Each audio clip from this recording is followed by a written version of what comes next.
But realistically, if you need help getting your thing off the ground and if you want to get some collaborators, you're much better off talking about ideas. Some time. Let me cover something I'm always being asked about, which is, hey, if you talk about something on this stream, what if it's the best idea ever? What if it's a secret way to combine cold fusion with perpetual motion? Yeah. Should I ever talk about that on a stream? Look, it's a public stream. So by sharing your idea here, you're sharing it with the world. So we get the question all the time, why the hell would I do that? Why would I talk about an idea on stream? Because I'm going to be a billionaire through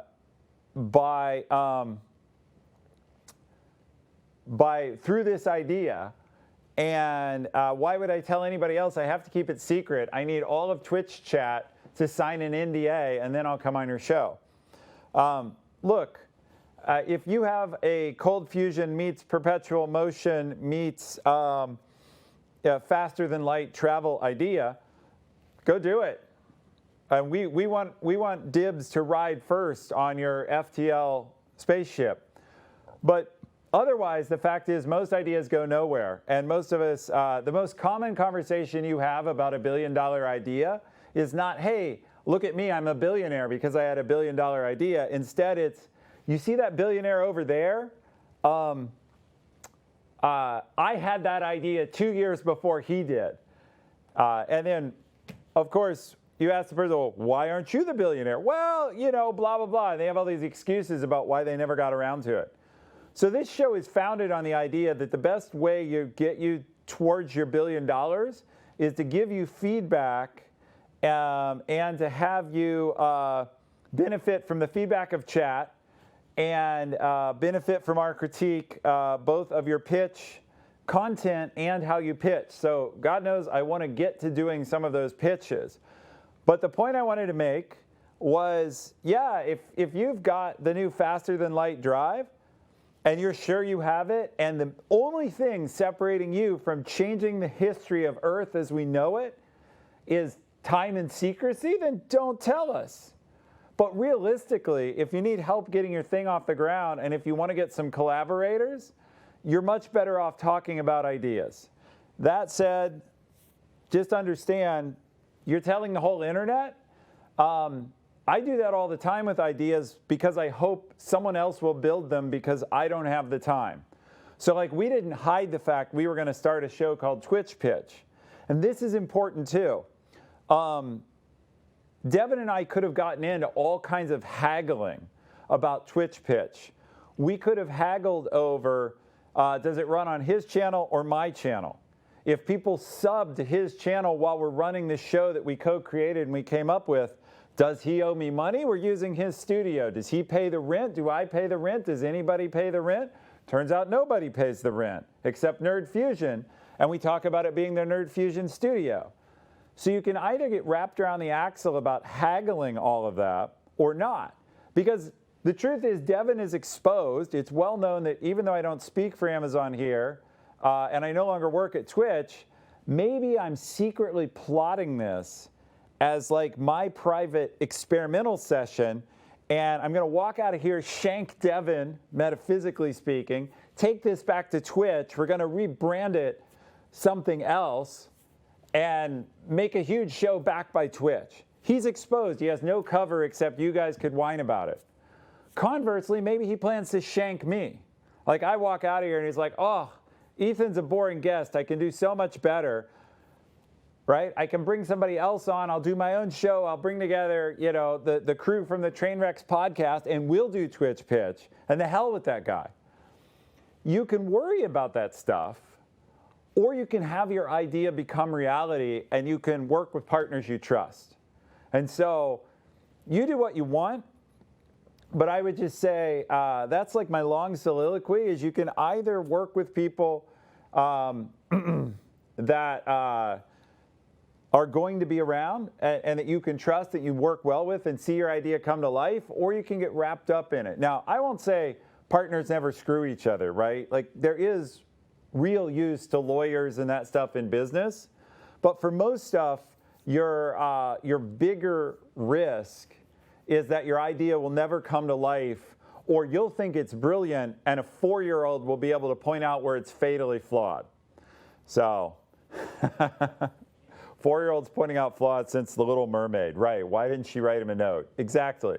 There's a rule. There was a thing on the internet that was like, there was a thing on the internet that was, well, a lot of things on the internet, but there was a thing that every supervillain should have with them a 5-year-old at all times.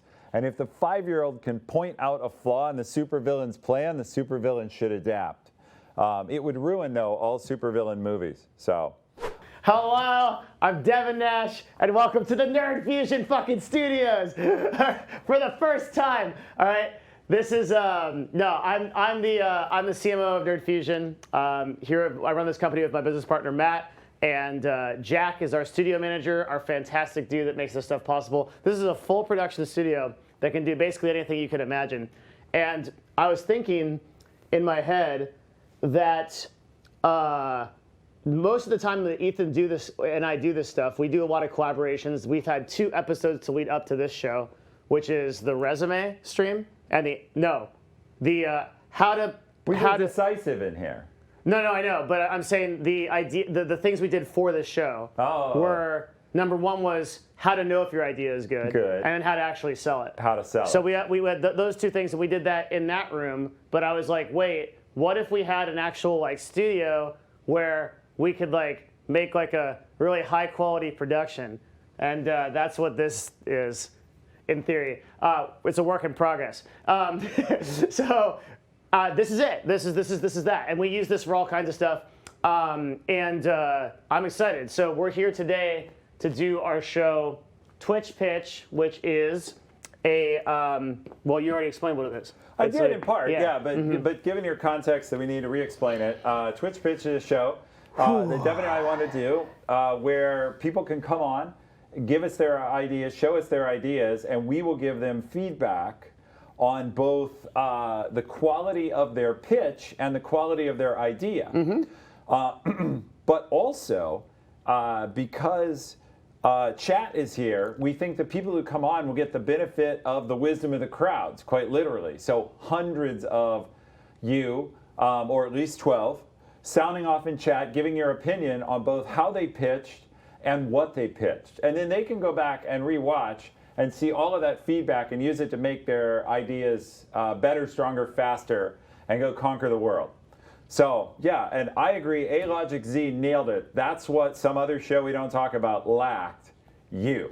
I think the real benefit, we've mostly gotten a lot of like business ideas and stuff, but they don't necessarily have to be that. Like you guys can actually submit like any thing,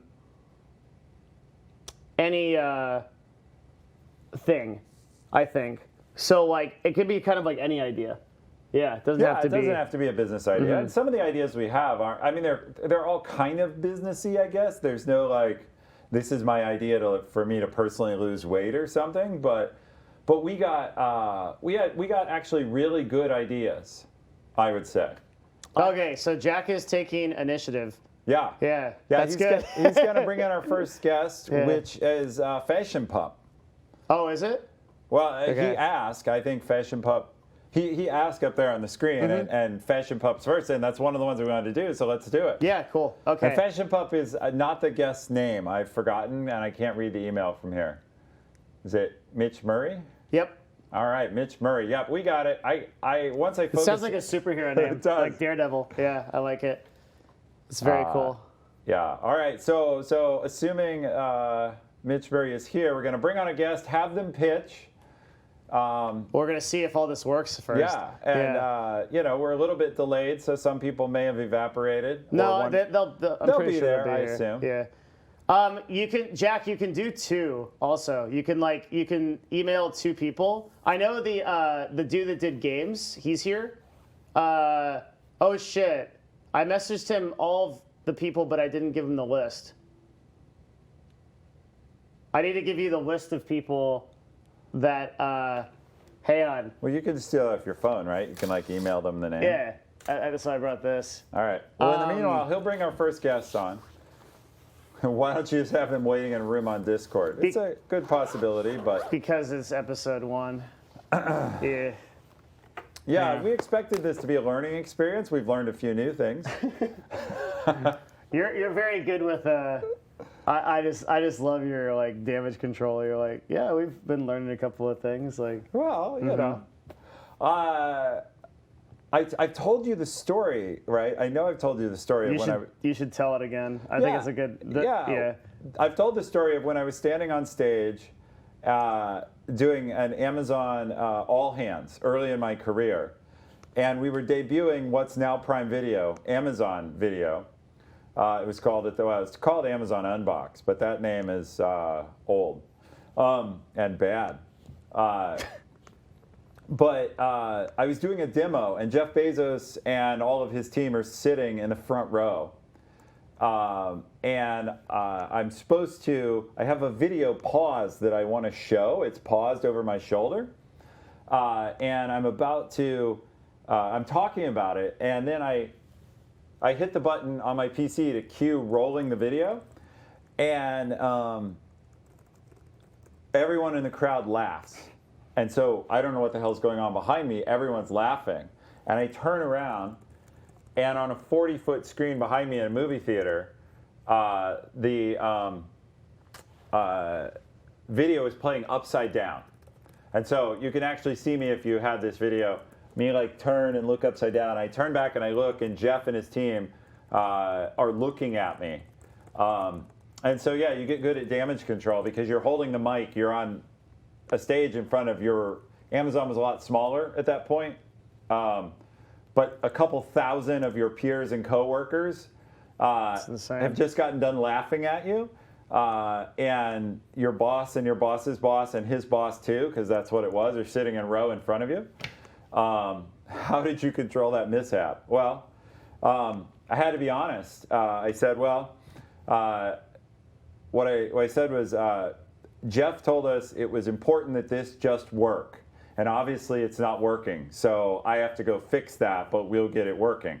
And then I wound up the presentation very shortly thereafter and left. But I tell another part of that story, which is after that, Jeff used to take all the presenters from the all hands to lunch.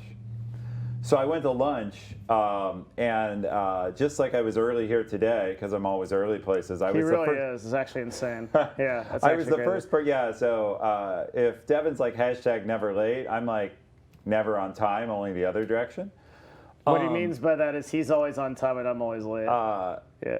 So I got to lunch, and I walk into like the room, which is a little bit bigger than this room here, where we're gonna have lunch, and Jeff's the only one there.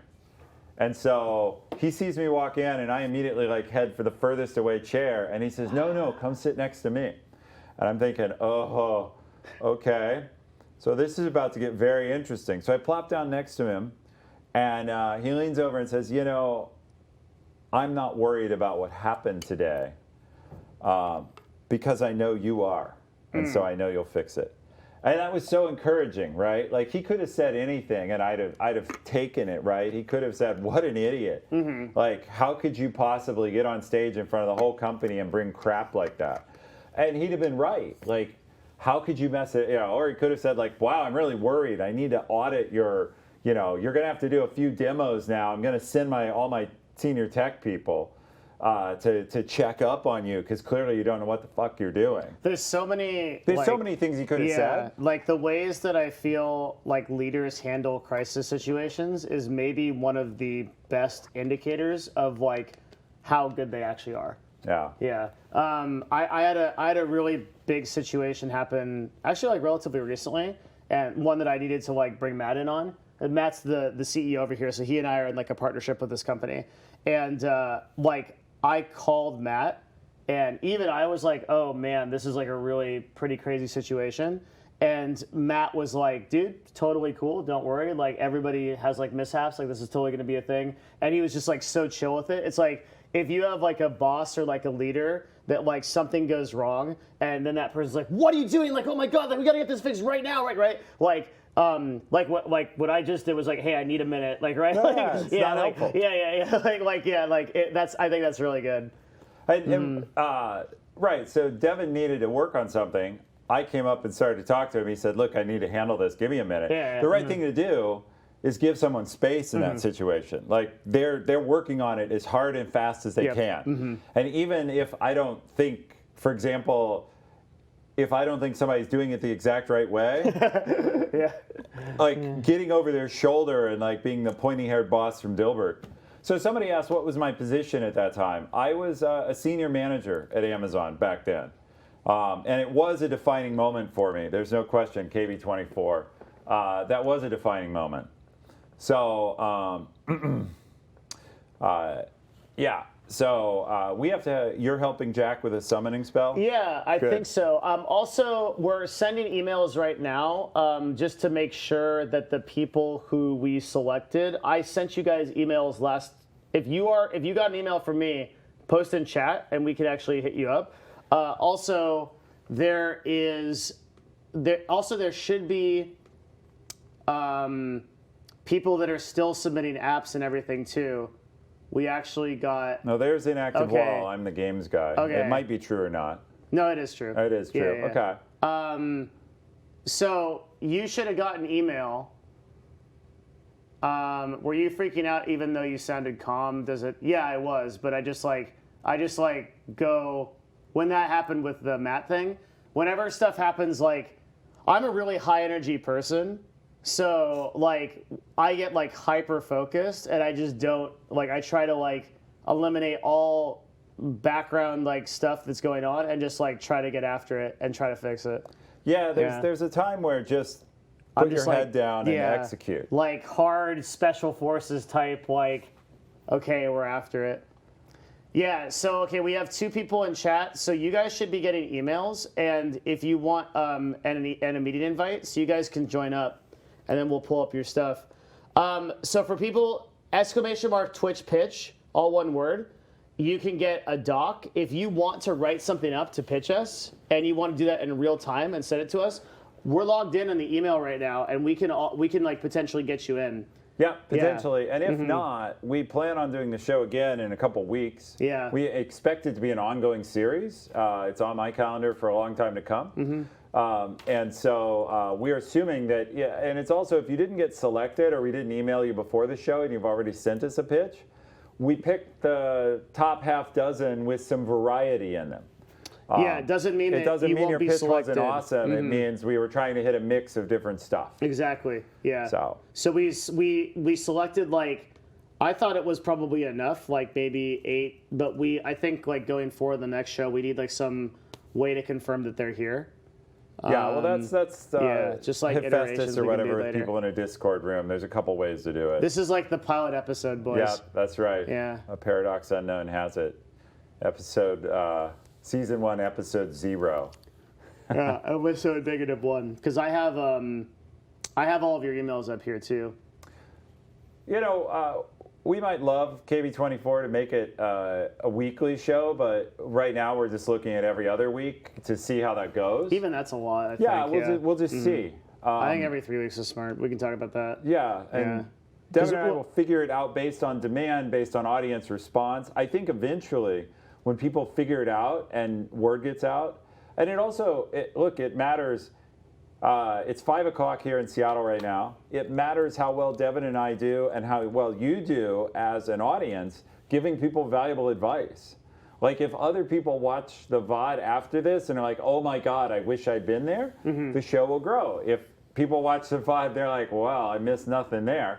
That'll speak for itself, right? Yep. Content lives and dies on the quality of the creation. And you can't know how good it's going to be in like the first episode. One of the best pieces of advice I had was like the way that Tim Ferriss started the Tim Ferriss podcast, which I think is like it's like the top 10 most listened to podcasts on earth. It's really popular. He was like, I'm just going to make 7 episodes, right? And he didn't make 1 episode. He made 7. Because by episode 4, 5, 6, 7, is going to be like way better exponentially than your past ones. So you don't know if you have traction in something until you're like 5, 6, 7 episodes in.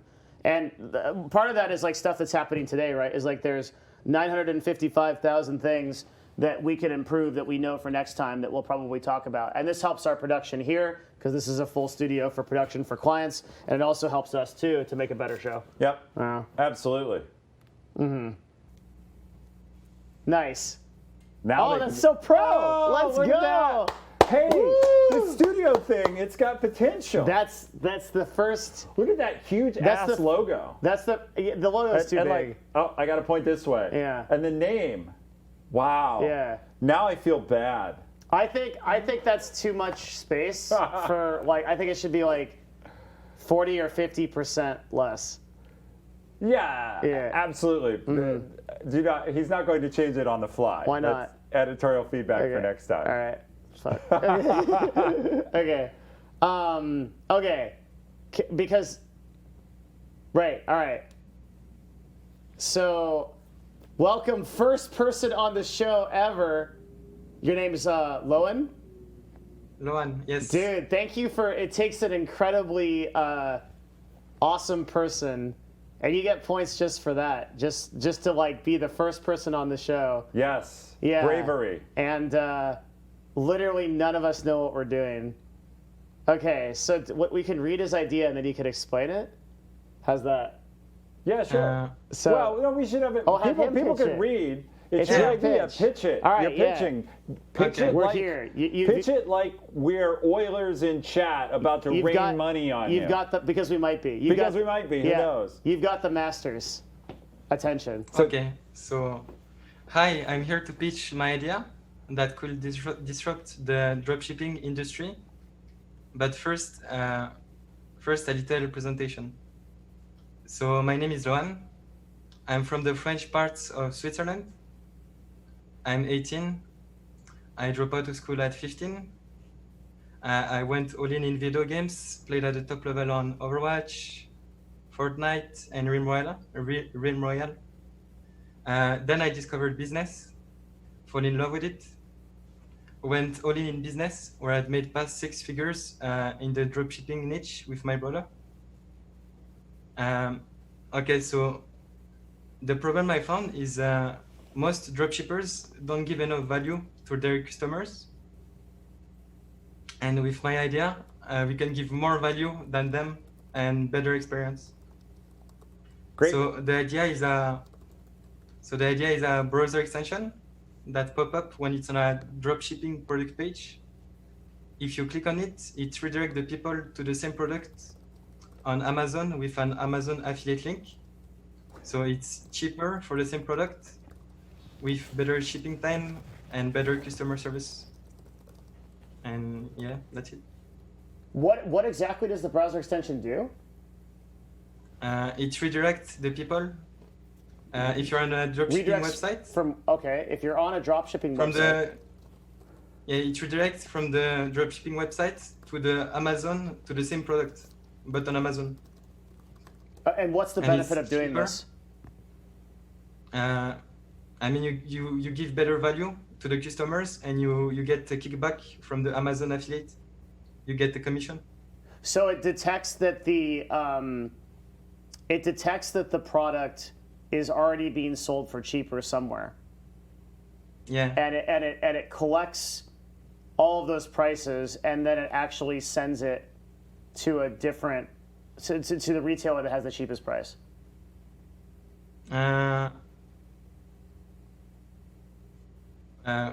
Like most of the dropshipping websites, they are more expensive than the same product on Amazon. Okay. So you can just redirect them to the same product on Amazon. Are people actually buying? Stuff from dropshipping websites? Yes, that's where I made 6 figures. So first of all, there's 2 amazing things that you said. One thing is that you're 18 and you've made 6 figures, and the second thing is that you play Realm Royale, and I didn't know there's anyone that plays that game still. So that's both of those things are equally miraculous to me. Yeah, that's very impressive. When I saw your pitch come in, I thought I recommended to Devin we talk to you because I thought anybody who started a business at 15, wow. And by the way, you live in a fascinating, beautiful place, home of some of my favorite cheese. My favorite cheese? Favorite cheese. Yeah. Where is your favorite cheese? Well, he's in Switzerland, and I like Tilsit cheese, among others. That's so random. Tilsiter. So it's he lives in a beautiful place, Chamonix, more or less, right? He hasn't, or probably Geneva, but he's got to be near no. there. I'm from Freiburg. I don't know it, but you've got to have mountains and cheese all around you. Okay. Yeah. Mountains of cheese, in fact. It's great. So let's talk about the idea. Yeah. Oh, I can't talk about Switzerland and cheese. You can. I mean, No. We should talk about the. This is great. It's Devin for once being like mission focused. Let's talk about the. I like that. It's I like just role kicked W reversal. actually. Okay. Yeah. I do think that's true. It is for once me, but it's because my immediate thinking is also, Jack, if you don't have anything to do right now, on the screen that is showing the chat, can you get Chatterino? Okay. I don't know if that is ever going to happen, but it sounds like it might happen. Okay. So here is my immediate. I don't even know, how are we supposed to do this? I guess there's no way. Two things. We agreed we're going to critique his actual pitch. So do you want to do the idea or the delivery first? You've started on the idea. I think we also delivery should talk about probably first. Okay, right? so for delivery, and I realize English is probably your third language, right? Because Yes. French, then German. Yeah, I'm bad in German, so second, probably. Oh, yeah, okay, Spanish. So the point is a little bit of a disadvantage, but people pitch cross-language all the time. From a pitch perspective, several people in chat, Pashi among them, observed your name didn't come out strongly. Now, one of the reasons you didn't give your name is because you don't want to dox yourself. So. Which is totally fine. But you'd want to introduce yourself, obviously, if you were pitching very clearly. Now, some people questioned, why did you give your background and said that wasn't needed? I disagree. Yeah, totally disagree. I disagree. think that was really he good was establishing his credibility as an inventor who knows how to make money. Which you immediately need to do because you are 18 years old, so everyone is going to think that you're full of shit if you don't say something like, I'm 18 years old and I make 6 figures. And 16 figures? Yeah. We're done! Bring the rain! Oh my God! Okay, and bear with me, okay? I'm having a rough one. All right, so here's what This is great. No, we've just solved the U.S. national debt problem. Is 16 figures a lot? How many figures would that be? Is that Jeff Bezos? It's out in like quintillion or something. Oh, that's a lot. It's more than so that. half of what I bring home from donations every day. Yeah, there you go. It's me lyric giving you there's a lot of numbers there. That's a lot of zeros. Yeah. So I relate to you a lot because when I was 16, I was making 6 figures too, and I did that through ebooks, right? And so ebooks, this sounds like literally like the old guy back in my day when I made 6. Yeah, but one of the things that I ran into a lot, particularly at my school, was I had to establish credibility quickly with people that thought I was full of shit because I was young and they wouldn't give me the chance. So I really like that you came out of the gate with, I am creating results. And I think that was the strongest part of your presentation, 1,000%, right? Your presentation was really short. Like, it was just like, it's basically like, I think it's like a dick on the table presentation pretty much. It's like, all right, here I am, this is my name, I'm 18 years old, I make a shitload of money, and I'm gonna make even more with this idea. So like, either you like it or get the fuck out because I make money anyway. Improved, yeah, for sure. I'm just saying, I liked it was good. Yeah. I really like stuff like that. I like people that. All right, Devin. What? You're being way too nice here. Okay, I planned this for later, but it's time. It's time to go ugly early, right? And what is actually happening right now? I feel like I'm living in the I'm living in the freaking bizarro realm, dude. I have a We're reputation. getting weird. Oh no. I have a reputation for being the assassin. Okay. I'm terribly sorry, calling the guest. I somehow like this is like the Captain Ginyu like body change thing. Like I'm Ethan and he's me now. Oh my God. Okay. All right. So he's going in. No, so actually, I thought your pitch was good. Here's the things you could improve. You do want to say your idea up front before you give your background. You give a little piece of it, then you go into your background and then the rest of the idea. So the point is, hey, I'm Ethan. I'm here to tell you about my idea for drop shipping, for improving drop shipping through a browser extension. Mm-hmm. But first, I want to tell you a little bit about myself and why I'm qualified to do this. I'm a 15-year-old who dropped out of school because I had my own drop shipping site and business, and I now earn 6 figures as a drop shipper. But through that experience, I figured out a way to improve the whole internet. And here's my idea for that. And then you would give the pitch you did. Now, the other thing for this audience is a lot of people here, some people know what drop shipping is, some don't. Oh, we should have explained that. Yeah. As a banker, if you assume that I'm just, most venture capitalists would know what drop shipping was. Mm-hmm. But you do have to explain to the audience what it is you're pitching, and to your potential supporters, funders, backers, teammates. Hey, this is what drop shipping is. Drop shipping is where you can buy something on one website and they don't actually handle the warehouse for it. They just pass the order to the original manufacturer, and that manufacturer ships it straight to you. So you can do the selling with no inventory and somebody else does the fulfilling. Mm-hmm. And so explain that real quick. And then you go through the rest of the idea as you did. Now, another thing you said, probably because you know I'm here and a lot of people understand Amazon affiliate, but you didn't sort of explain how the money gets made. So with your extension, what you would want to say is, look, the way you want to be really clear to the funder, the way this idea makes money is, or the revenue model for this invention is, and then explain Amazon affiliates pays, and I think it's actually Amazon Associates. Amazon Associates pays 4 to 8% usually of any given item ordered goes to the person who passed the order in. Mm-hmm. And so if we can redirect people through our extension at volume, and we run $10 million of drop shipping through it, our take will be 400,000?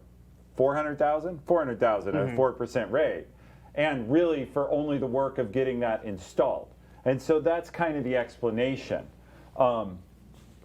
So you covered all that, but I'm filling in a lot of blanks for you. And I'm just saying you got to hit those story elements. Who are you? What's your idea? Why are you credible? And then more about the idea and how it makes money. And also, I think... Oh, there's one other piece, sorry. I think it's objective, like, what do you want? So, that's what I was going to say. Yeah. What's the ask? So like, you could literally come in and say, hello, this is, I am asking for XYZ, right? Like, so it's like, we didn't get a good idea, and maybe you're just here to tell us, like, if the idea is good or not, but, like, you could have asked for $15 million. You could have asked for, I'm here to ask for an email to the guy at Amazon Dropshipping that's going to get me that idea, right? It could have been anything, right? But we don't know what you're after. Does that make sense? Yeah. Yes. Mm. So that's what I would echo off of. Yeah, you could ask for 16 figures. Like, I would echo off of Ethan. I think he clarified it better than I could have. And I think in terms of your presentation, that's like probably mostly everything, right? Yeah, in terms of presentation, that would be a lot of feedback on how to present it. Mm-hmm.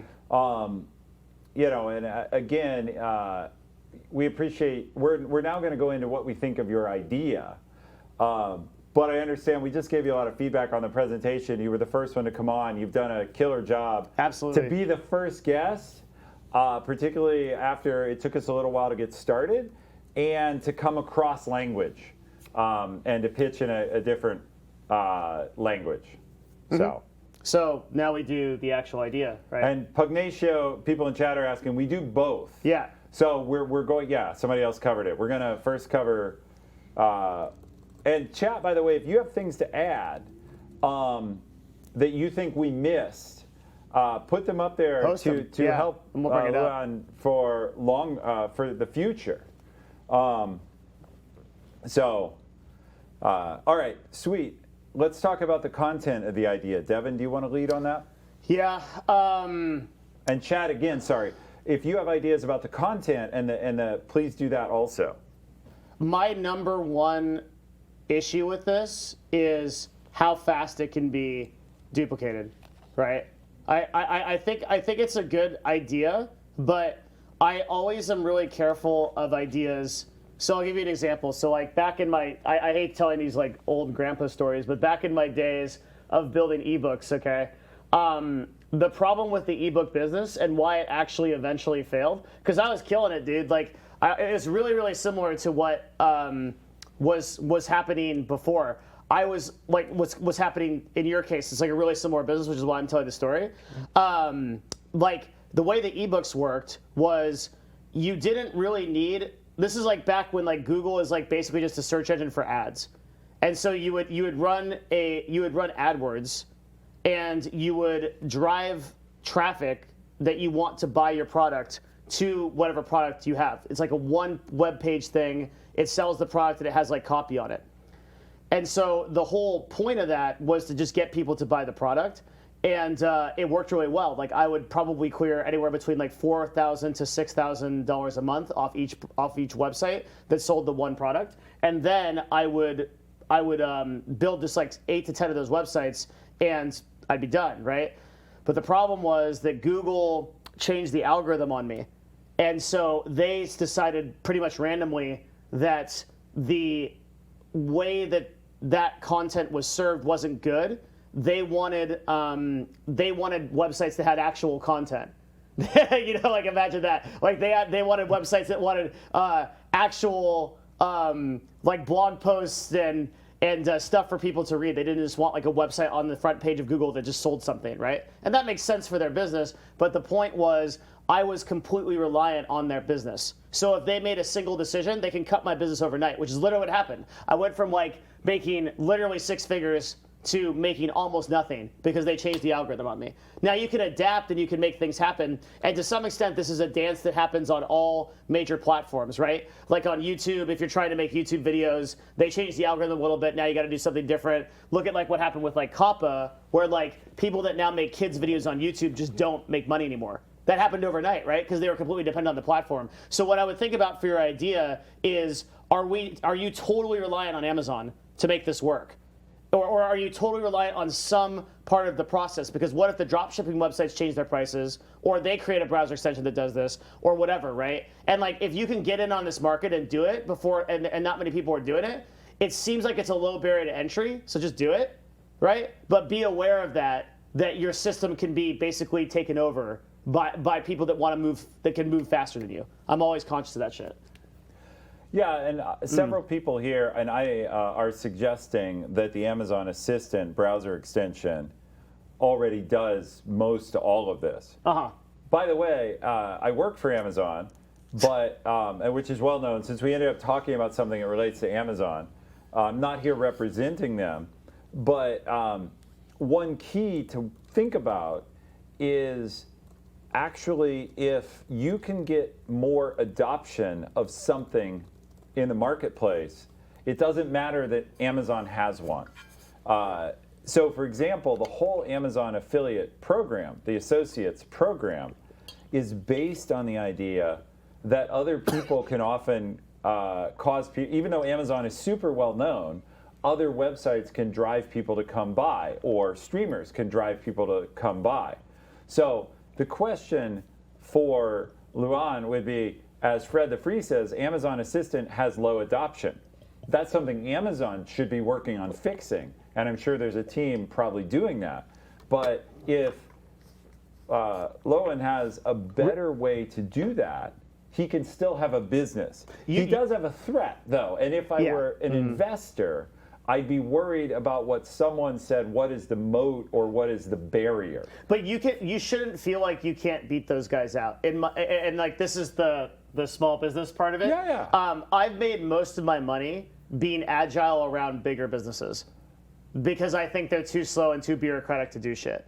So like just because you have Amazon in the mix, don't let that stop you from doing it. If it's a low resource cost. So if this is going to take, here's the real advantage you have, right? This is going to cost you time only and maybe a little bit of money to do, right? So I would say if you had like a $500,000 investment and like you're mortgaging your house or like getting your mom to like pay you like her college savings to make this idea work, that's when a threat like Amazon becomes like pretty real.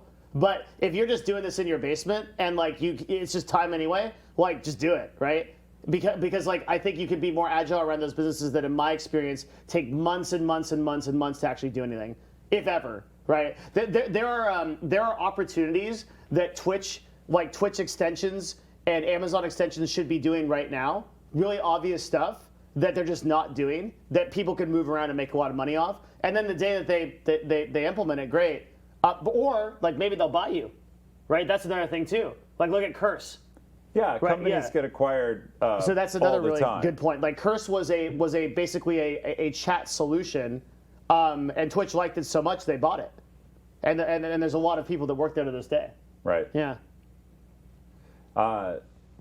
Zayson, sure, you can throw questions up in chat. We may relay them if we think they're good. Otherwise, at least our inventors and our pitchers can go back and read them and know about them.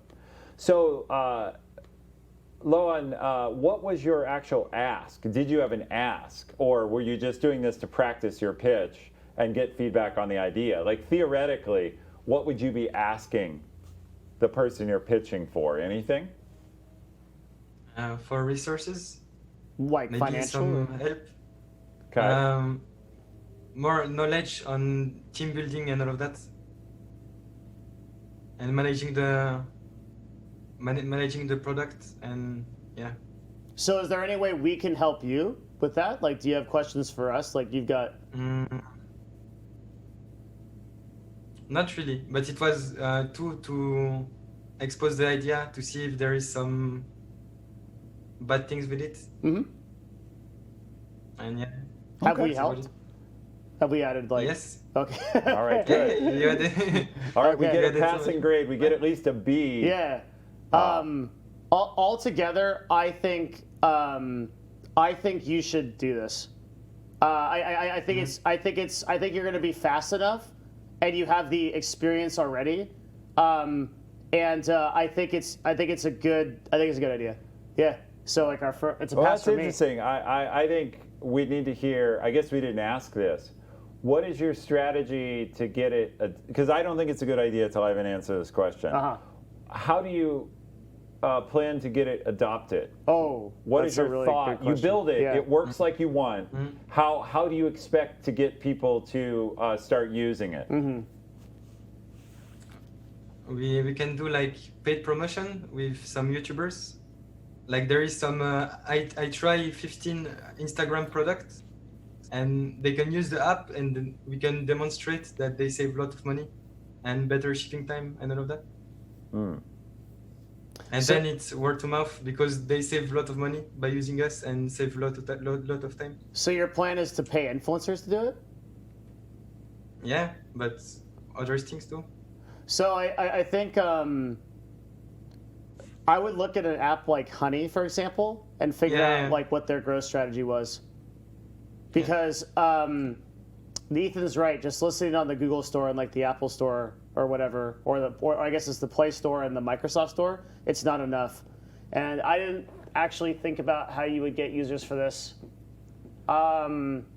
So one kind of esoteric idea is, have you ever thought about email marketing for stuff like this, where you already know how, like, if you could collect emails from people that are using the app or saving money from it, and then send out a small newsletter like twice a month, that might be a really good way to curate stuff. And then you would also encourage people to use the app because you could just post your best ideas in the email. So you would use a service like MailChimp, and you would curate a list.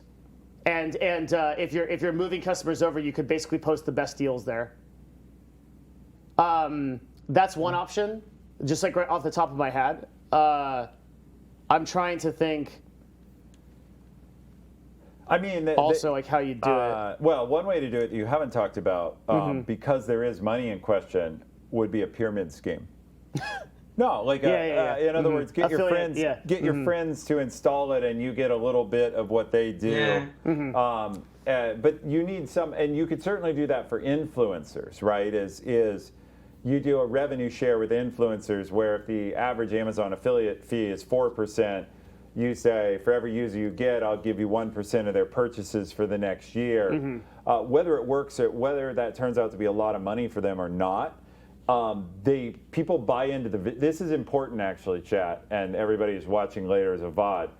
People buy into the vision of money a lot more than the reality of money. Yes. Like they imagine, oh my God, I'm an influencer and I have 17 trillion followers, and they're all going to install this, and they're all going to spend their life savings through it. They're going to do all their shopping through it, and I'm going to be at 16 figures. They buy into the vision of how they're going to make money, much more than the reality. But by that time, they've done all the advocating for you, and the fact that they make 17 cents, actually, because it doesn't matter. And it's not that you're trying to rip them off.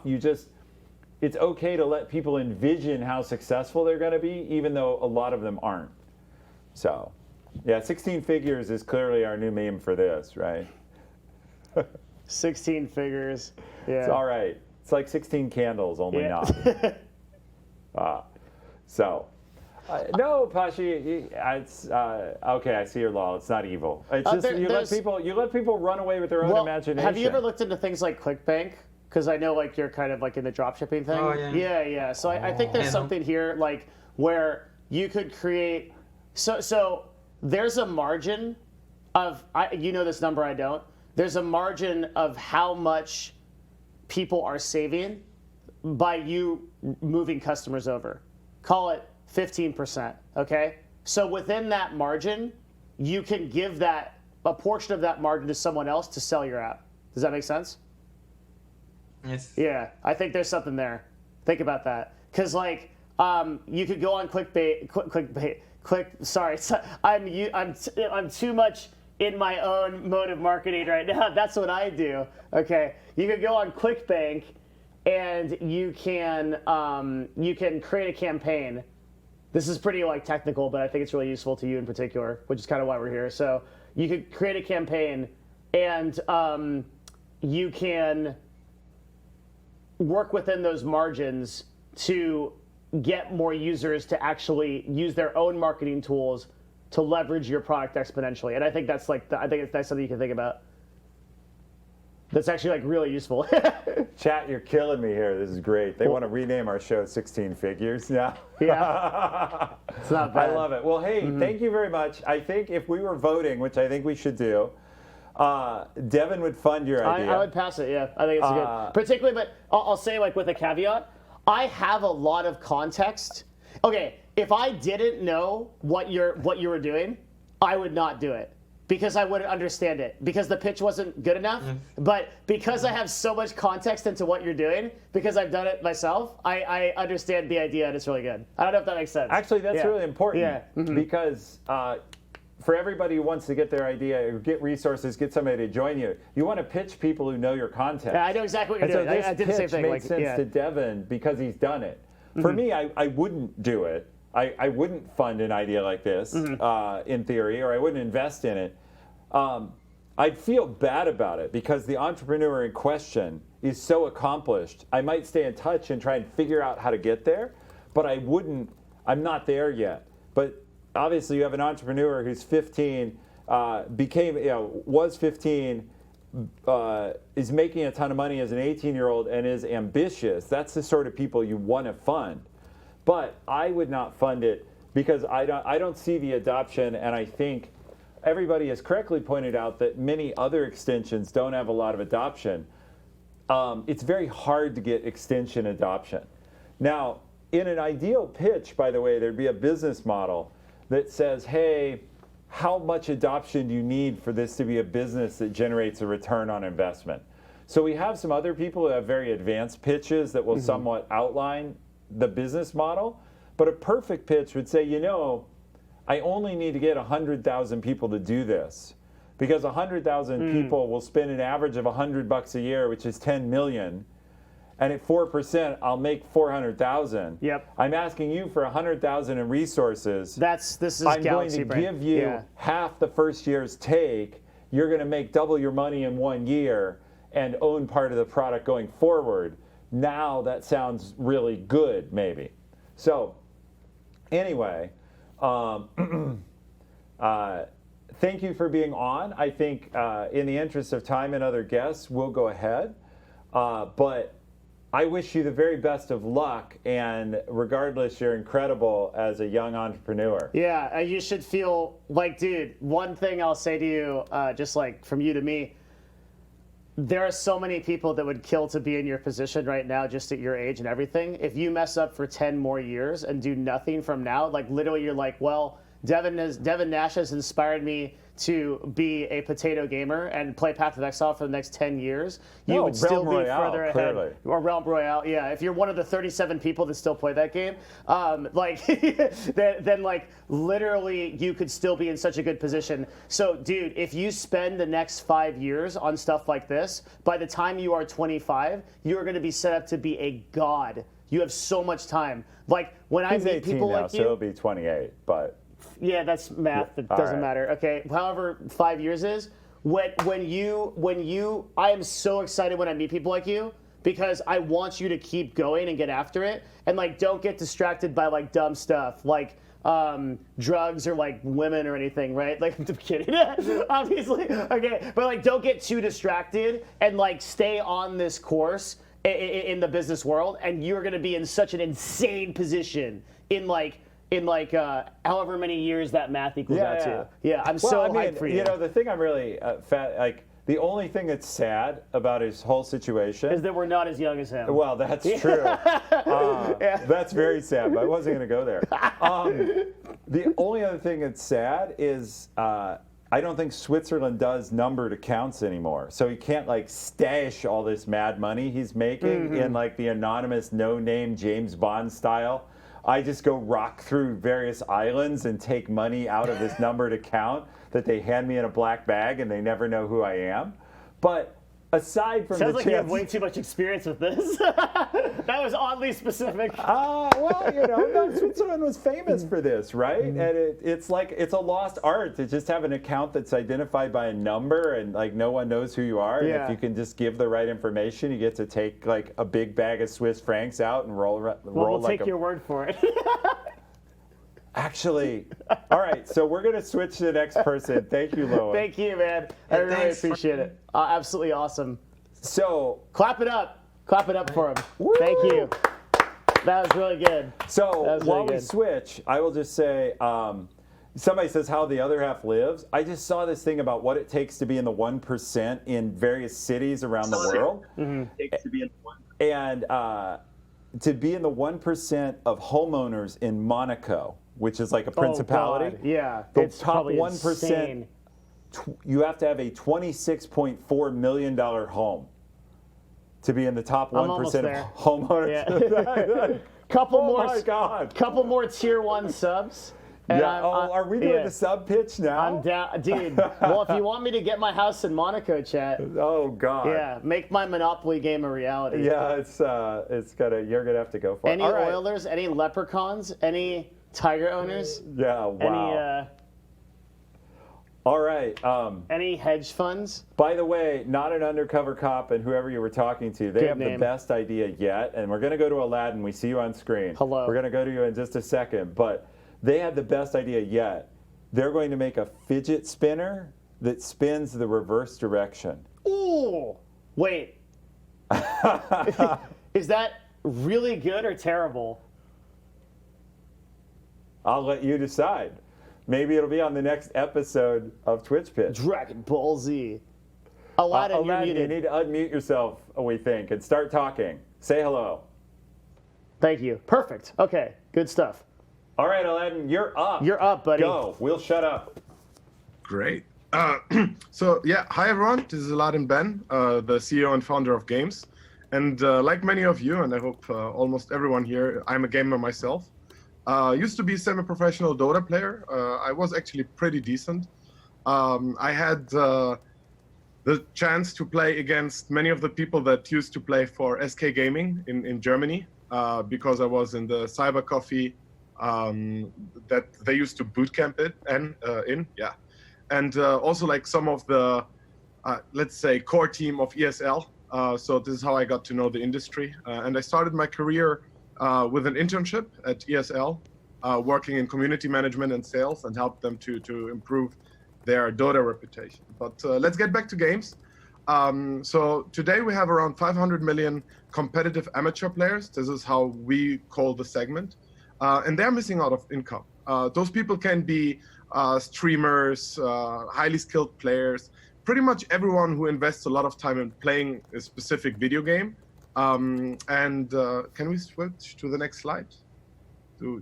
Maybe I mention that all the time. So we're building games for this community of 500 million people, which is a gamified marketplace that helps them to monetize their stream, to monetize their skill, and basic engagement that they have with the community. Because I know I have a little bit more time than during a 5-minute pitch or 3-minute pitch, I will always go a little bit more into detail. So back then, and many people are probably not aware of this anymore, but some of the largest games like League of Legends, Dota 2, they've started with people in the community that were investing a lot of time for free. Like this Dota 1 mod that used to be on Warcraft 3 had like developers that were working for free on it. Basically, the whole Fortnite, PUBG genre came up from the community, which I think was an Arma mod, if I'm not mistaken. Those are just the people making games. It goes way deeper, like people writing editorial content, people creating video content. I know that you guys used to work at CLG, Devin, right? Yes. Yeah, so they used to stream an example on 3D, which was a competitor to Justin TV back then. In a galaxy far away, yeah, we did. Yeah. Funny fact, my co-founder and CTO used to be the lead developer. So then people like started actually to monetize their content. Yeah. And this is, I think, pretty important for the community to give more monetization features to everyone out there. So we started with a basic idea. I spoke to a few people that I made a deal with at DreamHack back then, and asked them, what are your biggest pain points? Why aren't you using one of our competitors anymore as your tournament software? They said like this one specific competitor, I'm not sure if I'm allowed to mention the name. I don't see why you wouldn't be. Okay, Face It. Yeah, sure. That they started like hosting their own tournaments and events and started like to compete for sponsorships. And they didn't see a reason anymore to send users for free to a platform, which is actually a really good point. That's something that we also have like an example with Twitch, that when people follow or subscribe to your channel, they don't get a notification. You're not really able to do email marketing to them. You're pretty much not in control of your audience, besides maybe the chat and some features that you can create through third-party apps like Discord and stuff. So this is basically the DreamHack idea led me to that. So we started building a prototype, which you can see right now on the screen. It was very basic, so you could sign up, log in. It has like some features that were like pretty easy to integrate, like Twitch, an example, so you could watch other people, subscribe to them. We would create for this specific channel a list of the users that would have subscribed, so they can email market them like whenever they have any news or updates. We had matchmaking integrated and statistics that you would get after finishing the game. We started with Dota 2, and we had around 99 users testing that, and we received a lot of feedback, and most of them wanted to have monetization features introduced.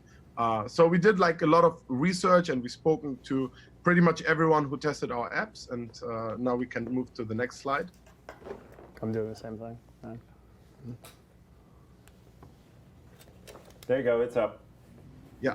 So the most requested feature, as mentioned before, was monetization, and we came up with this idea like we want to allow people to purchase like points directly that then they can spend to buy stuff from the marketplace, support their favorite streamers, or play matches. So this is basically in-app sales. We're selling the points directly. But there's like a second part to it, which is you selling your old in-game cosmetics or you selling digital goods that you simply don't need anymore and turn them directly into points. The second part is revenue share. Basically, we are sharing the revenue, like streamers can cash out those points, pro players can cash out those points. Pretty much everyone with the points who went through KYC can cash out the points. And then also like promotion. And the idea is to create a shared monetization between like all the users. Based on our cash flow sheet, we expect $4.27 per month per user. This is based on our research with the alpha users that we had. Can we move to the next slide? I'm not sure like where I'm always at because the stream is I think a little bit delayed. Yeah, that's so right. apologize. You can assume the slide comes up right after you say it. As soon as you say next slide, you're on the next slide for us. Okay, perfect. Again, this is just thank you for bearing with us in our pilot episode. Yeah, we need to learn how to let people present slides under their control, which I have. it can be done. Yeah, Well- I have some ideas that like instead of people doing this, they like actually live stream to us on Discord, which I think would be really cool. Yeah. Yeah. Okay. Anyway, yeah. Let's Yeah, go. that's Keep pretty going. cool. Yeah. So from our MVP, as mentioned before, we had 99 users. We gathered around 5,000 followers, and 78% of our users, because we basically had only the matchmaking feature, requested wagering and said like if the app had a wagering part where they could make money with points, they would continue using it. 59% said they would like to see like cash games, like they invest actual money, like connect your credit card, buy points, use them directly, cash them out. And then 47% said, no, we also want in-game items. So I have this old Dota 2 hook, an example, it's worth $800. Why can I not just use that for wagering on my next matches? Next slide. So we are currently planning the beta. We completely revamped the whole app. We allow people now to create tournaments and create matches directly from the app. It has more detailed statistics from your last matches and your performance. We can do that through ML vision for games that don't have an API support, and we can like machine learning vision for games that don't have an API support. And for games that have an API support, like League of Legends, like Dota 2, we can pull the data directly. And we also have the integrated streaming features. You guys probably know from the document that I've sent over that I was the founding employee of Hitbox, pretty much what Fishsticks was doing at Twitch back then. Responsible like for content acquisition as a competitor to Twitch, which was really funny. And I learned a lot. I learned that it's really hard to get established streamers to change their platform unless you spend really, really big bucks. And nowadays it's probably way higher than it used to be back then, like I'm talking 5 years ago. We still gathered 10 million monthly active users on our platform, which was really decent at that time. I think Twitch back then was around 50 million monthly active users. So we did a pretty decent job. And the only thing that I knew I never wanted to do again is try to convince someone to ditch his actual streaming platform. I didn't want people to leave Twitch anymore, or Hitbox, or Azubo, or whatever platform you decided to stream on, because it's a really big pain point to try to convince them. And at the same time, they're going to lose a bunch of their following. So if you don't make the deal worth it, like if you don't do it like Mixer and offer like ridiculous amounts of money, people simply won't do it. I know that you, Devin, you also worked like with Trick2G. Yeah. And I had like, I can't tell you, man, like I had days of conversations with the chair, the manager of I know Cher. Trick2G. I know Cher very well. Yeah. and I mean, we got to like each other a lot, and that was something that I had like that was like our USP pretty much, the connections that we could build with people, but we never were able to get them to leave Twitch because it wouldn't make any sense, and I totally understand it now. So what I wanted to do is I wanted to allow people to just create more engagement around the platform, and it could be like a potential acquisition from Twitch here, right? So it's not really like me trying to compete with Twitch. It's not me taking copyrighted content or exclusive content from Twitch. It's just like embedding them and allowing people to have more engagement features. At the same time, I think it's pretty important, regardless of the platform that the streamer is switching on, that his audience is always like connected to it. So an example, when Ninja switched from Twitch to Mixer, he lost like a bunch of his audience.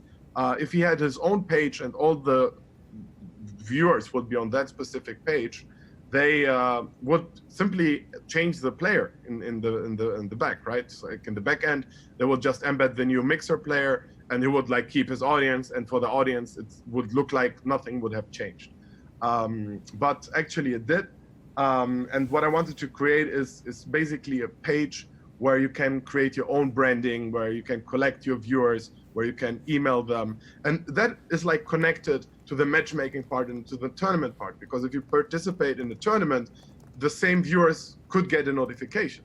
If you participate in our matchmaking, people could like see your matching history and see how you performed in the last games.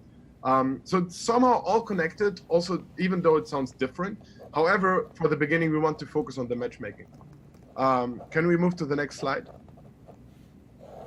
So in terms of partnerships for our beta, I've spoken a lot to DreamHack, as mentioned before. We have an actual terms sheet here to provide the tournament solution for their tournaments, and that's like one of the reasons why we want to raise money. Probably DreamHack doesn't need any introduction, but I think it's safe to say that they are the largest gaming festival out there, with around 25,000 people visiting each event. And I think they are now at over 11 events a year. Next one. This is actually something that I'm super proud of. During my time at Hitbox, I discovered I had a friend of mine visiting. He used to be the director of sales for Fnatic, and we were playing some Dota in the office, and Notel reached out and signed, hey, I have this deal on the table, and I'm not sure if I want to do this because I have been working with big organizations for my entire career, and I'm not sure. So I looked at my friend and said, like, hey, I can provide the initial funding, the initial sponsorships to help to found this team, while you and your agency can actually help them to create content, to create a brand identity. And so the players could focus only on playing and not on building a business, while we could help them to build their own business. So I co-founded OG Dota 2, winner of, I think by now, 4 or 5 major Dota 2 tournaments, 2 internationals, the highest paid team in terms of prize money. They're now under the Red Bull umbrella. Great team, great players. They went through a lot of changes, a lot of hard changes, but nothing got them down, and they keep building an incredible legacy with millions of followers and probably many more millions to come in prize money. One of our goals is to get them to be one of our first brand ambassadors. Again, we would need to raise money for this, as I'm not expecting anyone to do anything for free, and it shouldn't be like that. Next slide, please. So a friend of mine is currently building this really cool game. It's more a casual game, and as more you dive in, it will become more and more complex and more competitive. It's called Clash of Golems, and this will be our first exclusive partner. They will use our matchmaking service with an integrated API. So you don't need actually to download the games app or go to our web platform. You can directly start it from the game itself. Initially, that was something that we didn't want to do because we looked at Skills. Skills is one of our competitors. They are doing quite well in the casual market, but I think game developers have an issue with integrating third-party code. So it's easier to integrate an API on our platform rather than have the game developer integrate an SDK into their game. Like Clash Royale, an example, if they would integrate the SDK and skills had any server downside or any problems, the game would go offline and it wouldn't work anymore. And they would lose potentially millions of dollars and credibility with their user base. So what we want to focus on is integrating the games on our platform. But we want also to offer game developers to simply integrate our APIs. So it's not like using an SDK or making it really like complex. It's just completely API based. They can integrate us. And this is again part of the revenue share model, right? Because if the users are coming from you, if the users are engaged, if they are spending money on playing matchmaking, on participating in tournaments, on streaming your game directly from your mobile game or from your web game, then you as a game developer can actually make money out of this. And then you can focus more on like growing your team, find new features for your game and expand it. And I think it's really interesting for game developers to find like alternative monetization or revenue plans. So games become less and less pay to win and really more focused on the community and the gamer experience. Next slide, please. As mentioned before, I'm the CEO and founder of Games. Okay, I thought I skipped this slide this time. Okay. For the beta, we gathered around 6,000 pre-sign-ups. We have 4 launch partners. We grew our team to 4 people, 3 developers, and me as the business side and the creative side. We have 3 press releases in pipeline. We are trying like to get on the biggest platforms like Forbes and VentureBeat. I've spoken to my contacts already there, and we're just basically waiting for their confirmation if that's something they like. And we've secured $50,000 in Facebook and Instagram ads. This won't be like really our main focus. It's more like a retention thing. So basically when you create a games account and you leave the platform, go back to Facebook, that this credit will be used to remind you that we exist, that you should come back. Our main goal is to get influencers and our main partners to become partners and gain analytical insight of their audience, but also like earn money through our platform. Next slide.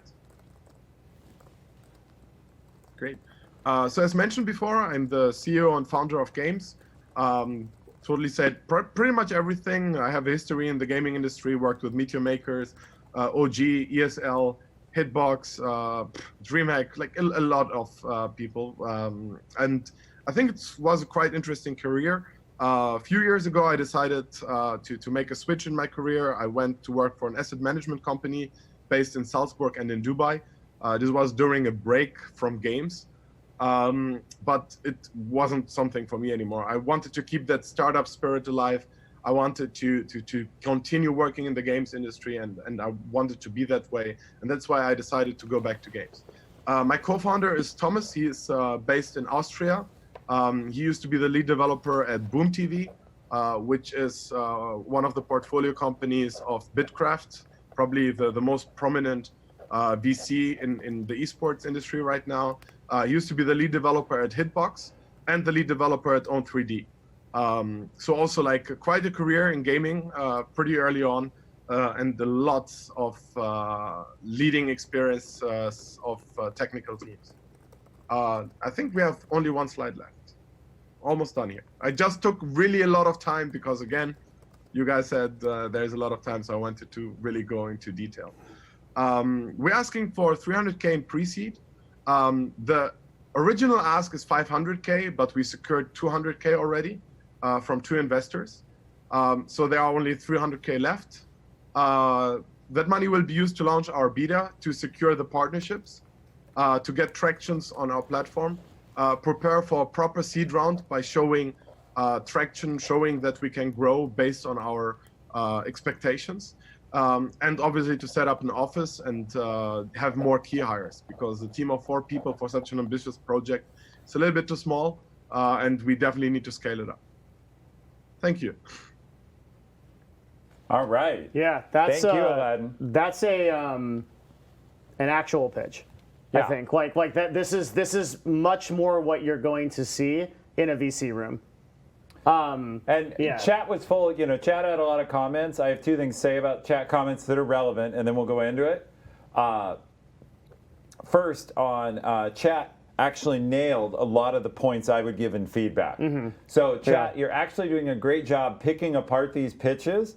Sometimes you're a little impatient, we knew that, but you're actually hitting the feedback that people will benefit from when they go back and watch the VOD, and they can say, oh, that point, that point, that point. Yeah. And people trying to improve, they can learn from some of that. You don't have to take all the feedback, but at least knowing what people are thinking, you did great work. So I would just say, chat, you're living up to the vision of what I hope for with this show, which is you're bringing all the ideas and making sure that Devin and I don't miss anything. And I think one note is to be clear on like how the presentations work. Aladdin can take as much time as he wants or as little time as he wants. We'll definitely criticize it either way, right? If it feels like it's too long or whatever. The presentation is the presentation. We don't control it. We're here to evaluate what's given to us. That's right. Yeah. So I would say in general, like everything is going pretty well. Okay. So there's two things we said we were going to start with. The first one is the actual pitch itself. Idea. How Aladdin did pitching it. Okay. Yeah. So do you want to go first on that one this time? I would like to. All right. You take it this time first. Okay. So so first of all, I know a lot about you, and you know that because we work in the same industry. Okay. But the problem with that is, even very late into the presentation, I don't think that I fully understood what the product is. But by which I agree. But by which I mean, and I took a lot of notes, right? I've got like a couple of pages of notes right now. So I think your initial pitch, your lead-in here was like, okay, 500 million gamers are missing out on income, and that's a really interesting thing. And so I think one of the things that we can do on the show is we can use the chat as kind of an indicator. Granted, these are not VCs. You're pitching for 300K, right? You're not pitching to chat. You're pitching to people like us. But I do think that like when there is something to be said about if the sort of like kind of like hive mind gets that perception, and there's a lot of like intelligent feedback that can come from that, right? So we're seeing a lot of like confirmation that I'd say I don't fully understand what the product is, and for me to understand the product, I had to reach into my knowledge base of like how products like this work to fill in the gaps, if that makes sense.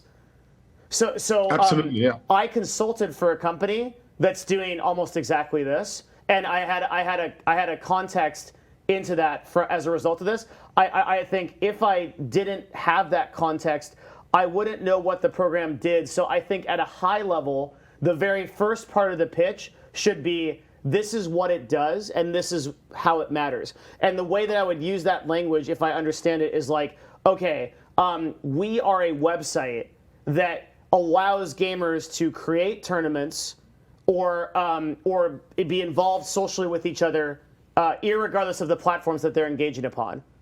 And if possible, I would relate that back to some kind of familiarity, household brand name, that we could use. So, for example, I'm using the word Shark Tank to describe this show a lot because it creates an immediate imprint in someone's mind, and it fills in 1,000 different words that would otherwise take me to explain what this is. I think that your pitch needs that off the bat, and I think it needs it when you're pitching to VCs too, because not every VC actually.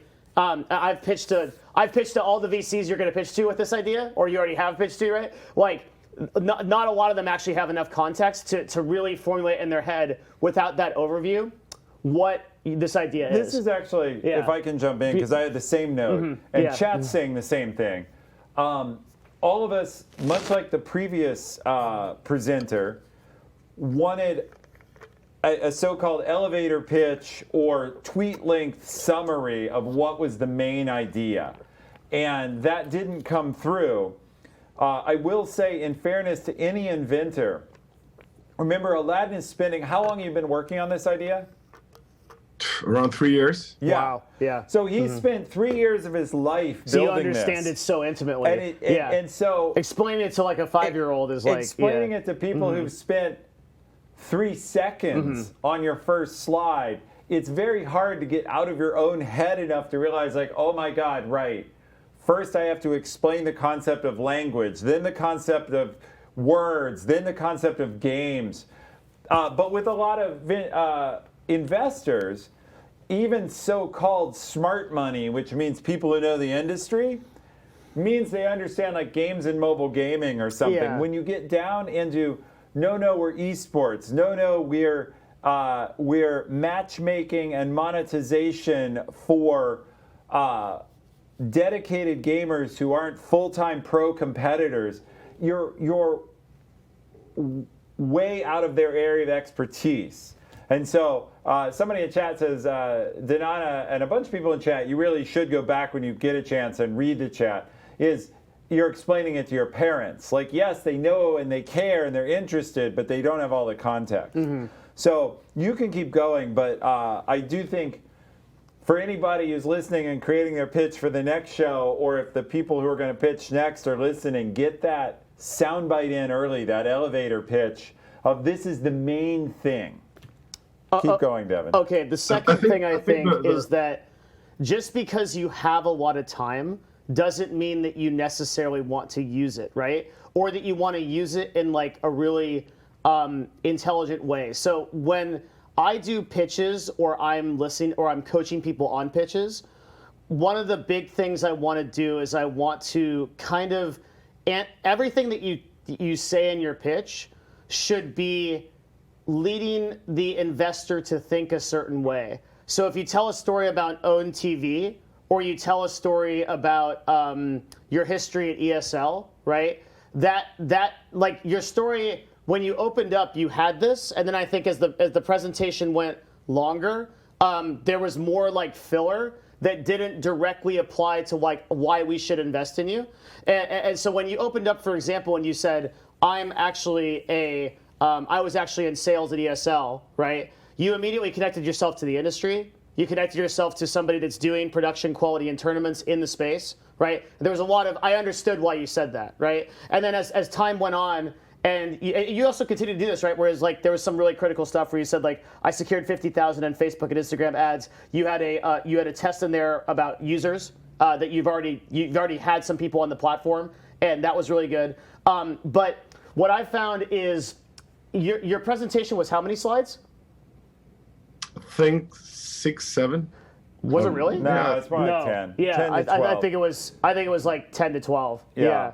So chat's saying 12. That's about right. Oh, yeah, it was 12. it was longer Sorry, than 12. that. Yeah, that feels, I don't know about you, but that feels like a lot to me when what I want to present with a presentation is like, here's the idea, here's the total addressable market, here's my team, here's why I think it matters, and here's what I'm asking for.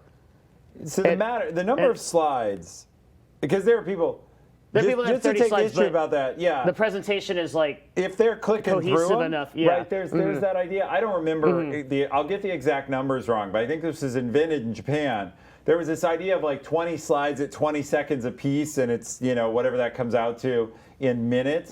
There's a lot of different ways to do it, so it's less the slide count than the feeling of keeping things moving.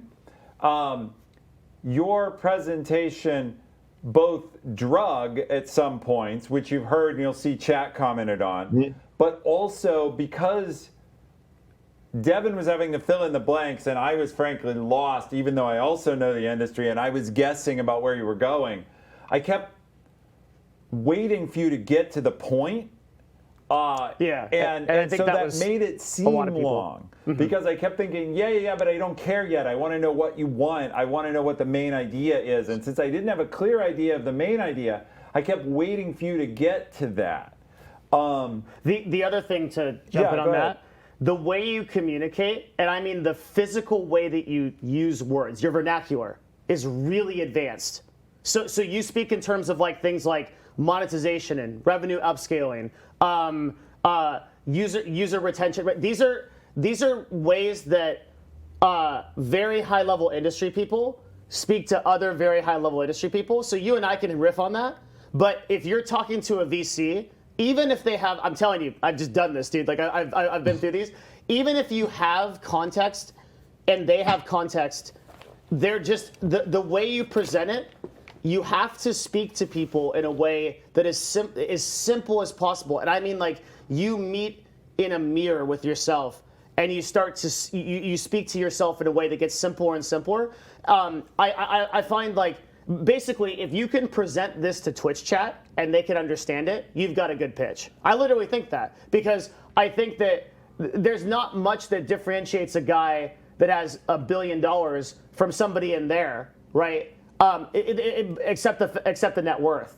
Because I think the context for them is the same, right? And in a way, this is kind of a hyperbolic time chamber, because everybody on Twitch doesn't have context, right? So when they all say, I don't understand this, I think a lot of that was in the sort of the fluff of the words, right? So it's like, our revenue and monetization strategy, we think, is going to upscale and have a lot of potential for the total addressable market in the next, like, 5 years. Like, I may understand that, but you could say something like, we have a lot of users, they really care about the product, they think it's good because they used it and 60% of them said they'd use it again. And or you could replace all that with, like, a stat. You could say, of the users that logged in the first time to use our product, 60% of them stayed and used it more. That's something everybody can understand, right? It's very clearly communicated. I feel like a lot of VCs, when we hear, like, hundreds of pitches, and you probably dealt with this as well, in the angel world, when we start hearing, like, big words and they start kind of, like, that starts to make me worry that there's not, like, a lot of, like, actual substance, right? And the thing is, on your side of the pitch, you can choose what numbers you want to use. So, for example, you chose the whole, like, what was it? 59% of people did what? Ask for the cash feature. Yeah, right. You chose that because that's a really good stat. So you can choose things that make it sound really good to us what your pitch is, and you want to do that as much as possible. So I'd say eliminate those, eliminate as many of those tangents as you can, and like really get concentric on, like, how am I adding value to these guys and how do they understand it in a way that that is as least technical as possible. The people that are experienced in the technical shit will ask you the questions later about that stuff. But for the most part, we're not worried about your tech. Like, most VCs are not worried about your tech. They're worried about the idea, if it's scalable, if it has an addressable market that makes sense, and if it's going to work. Yep. Yeah. So let me jump in with some good stuff. That was great feedback with some positives. Are you really just doing that to me? I thought we just gave so much value, and then he goes, "Well, let me jump in with some actually good stuff, because that shit was." All right, I see what you're. Actually, if I could say something, Tough it up. All right, dude. No, I mean, all right, some things Ethan, are sorry. positive. Here's Ethan with the actual useful information. Okay, sorry. All right, let's pull on. Just hold it back for a second. If I could say something to David. It was actually the exact same feedback that I received from a lot of mentors and investors from Founder Institute, which is like the accelerator we are participating in right now. So I changed my pitch completely to a 3-minute pitch that everyone outside of the game industry could understand. Funny fact, we're also the highest rated startup right now within our cohort. And I think it's because of that 3-minute pitch where I just try to communicate the most important stuff with the credibility that I'm already someone who's in the industry. I think it's really good feedback, because what I try to do here, I try to go in too much into detail, and I took a ridiculous amount of time by just knowing that I could take any time I wanted. Yeah. And that ruined the whole thing, I guess. Which is really interesting, because if you ever get, like, this is a really good thing, because if you get a VC that's like, take all the time you need, right?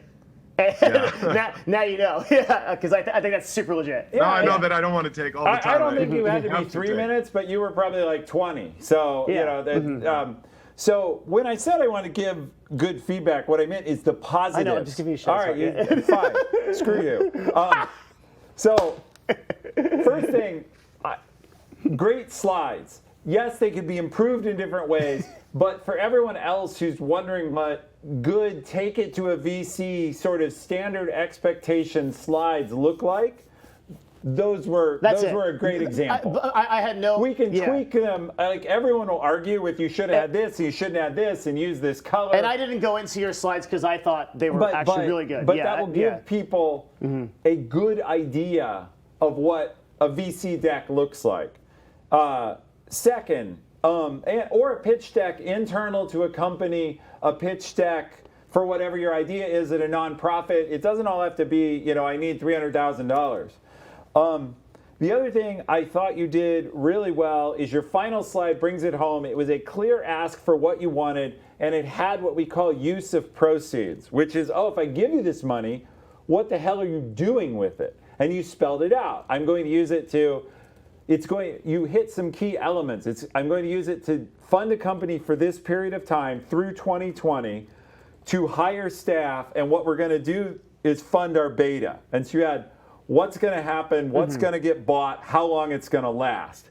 The only thing that wasn't there, and probably you do afterwards, was what do I get out of it? Like what part of ownership or, but in an early A round, you don't do that. So you actually did very well on that, and I just want to give you that feedback. The one thing I was confused on, well, there were several. Your monetization model is pretty complex, meaning it's very hard for someone outside. Maybe you fully understood how they were going to. Is it still the pitch? Because we're not on the idea, right? Oh. Yeah. Because if you're on the idea, I got a lot to say. I don't know. You can decide. Let me, on the pitch then, I'll limit it to this. Whatever the monetization model is, I didn't follow it. Cool, that's good feedback. So that's pitch data. Okay, go to the idea then. The idea itself. I'm done with pitch. Okay, I'm done with pitch too. Has that added a lot of value? I mean, you've already been in front of a lot of investors, and if anything, I think you're giving credibility to our show by telling us that we're giving you the same feedback as them. I mean, it's ridiculous. Like, I could share my screen on Zoom right now, and I could go to the back end of Founder Institute. It was exactly the same stuff. The only difference was is that this is stuff that I heard at the beginning of the cohort, and not stuff that I get anymore by the end of the cohort, because we are approaching the end right now, and I changed it completely. But it's ridiculous. It was to the detail. Like, there's this one guy who's one of the co-directors. He said it like, when you pitch, you have to make sure it's as easy as possible to understand. Yeah. Like, he said it in different words because, you are a little bit more familiar. He said it like, when you pitch and there is a monkey, he needs to be able to understand what you're saying. And he kept like giving me bad review until like I've managed to convince him by taking like one slide and saying, okay, this is a Prada bag, or this is a Louis Vuitton bag, and this is an in-game skin for your weapon or whatever, and here you can compare it.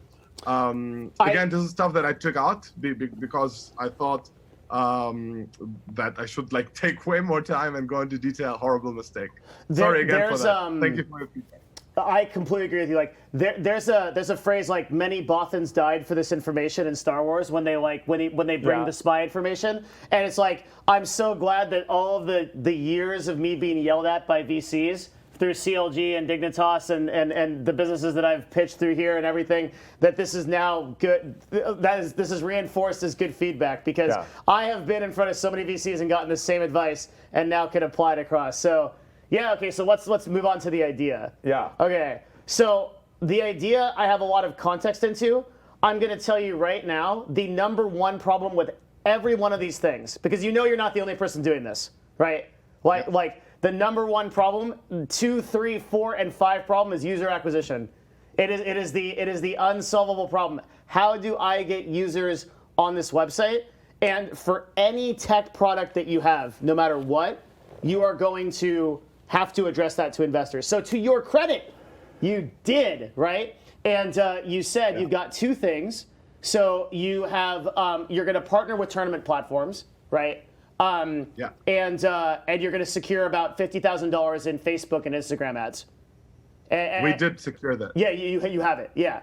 So if you are intelligent about and I think thirdly you're going to use influencers, right? So if you are intelligent about that $50,000, that can get you a long ass way with Facebook and Instagram ads. That can do a lot of work, right? If you're smart about it. And if you're running campaigns like your budget's like $1,000 to $5,000 in monthly, because then you can iterate and go back and be like, shit, what did I get wrong? Because with Facebook ads and Instagram ads, that's what it's going to take to improve your click-through rates. Right, you're going to absolutely have to. Man, I feel like I know what I'm talking about. This is good. Yeah, it's really good. Usually, you're in marketing. Usually land. I don't. Yeah, but this is like okay. So like to improve your click-through rates, like you are going to need to iterate again and again and again on that. So you don't want to dump that 50K into 2 or 3 months of ads, right? You want to put in your timeline. Because like here as an example, right? I did some marketing for CLG. And we had like an insane budget that we could potentially have spent on it. Like I'm talking like I could have pretty easily run like $15,000 or $20,000 in PPC through there, right? But I ran 500 because I wanted context into my users so that I could improve it. So think about that in your timeline. Yeah. But I think where you're going to start to run into problems is in partnering with the tournament platforms. A lot of these guys have heard this pitch. You have to figure out why you're different. I think you have leverage because you've worked in ESL and because you have the connections it owned, and you have a lot of these connections that a lot of these guys that are like as we speak in the process of pitching this idea, exactly this idea, which is like a platform where you can create tournaments. Again, I consulted for a company that's doing this 6 months ago, and they're further along, right? So like I think it was like 8 months ago. It was like a while. But like there are people in Series A right now for this idea, right? So you have to figure out what is my, I would say like to use a super buzzword, what is my USP? What is like my unique selling point that I can actually get platforms like ESL, platforms like Facebook, face it, platforms like custom tournament creators to actually get their users onto this product, because that's a tough sell, right? ESL already has enough trouble getting users to watch their streams. So for them to do calls to action to your product and move them to a separate platform, you got to figure out what the unique selling point is to get them to do that. That wasn't clear to me how you're going to do that in your pitch, and I think that is critical information for an investor. Like if an investor's got to know how you're going to get those users on the platform, and I fucking promise you they're going to ask. Because that's any tech product, I want to know immediately how you're going to get users on that platform. Is it like a question, or I mean, it's really good feedback. Yeah, you can answer it. I mean, like, and we can keep going. But we're gonna test you here. Can you answer it in 60 seconds or less? Go. Yeah. It doesn't have to be. 60 seconds or less. Go. All right. So basically, the tournament organizers, they don't need to change the platform. And one of the big pain points they have today, and I'm pretty sure you knew that through a consultancy gig, is to verify that the user is a single individual user who didn't create multiple accounts to participate in the same open qualifier like 10 times or even more, right? So every time he would like lose, he would simply have another account playing. So that's one thing that we handle with KYC. And another thing is the Facebook ads, an example. We use them for retention, like to have the user coming back to the platform, because we don't think like new user acquisition would make much sense for us right now through Facebook ads and Instagram ads.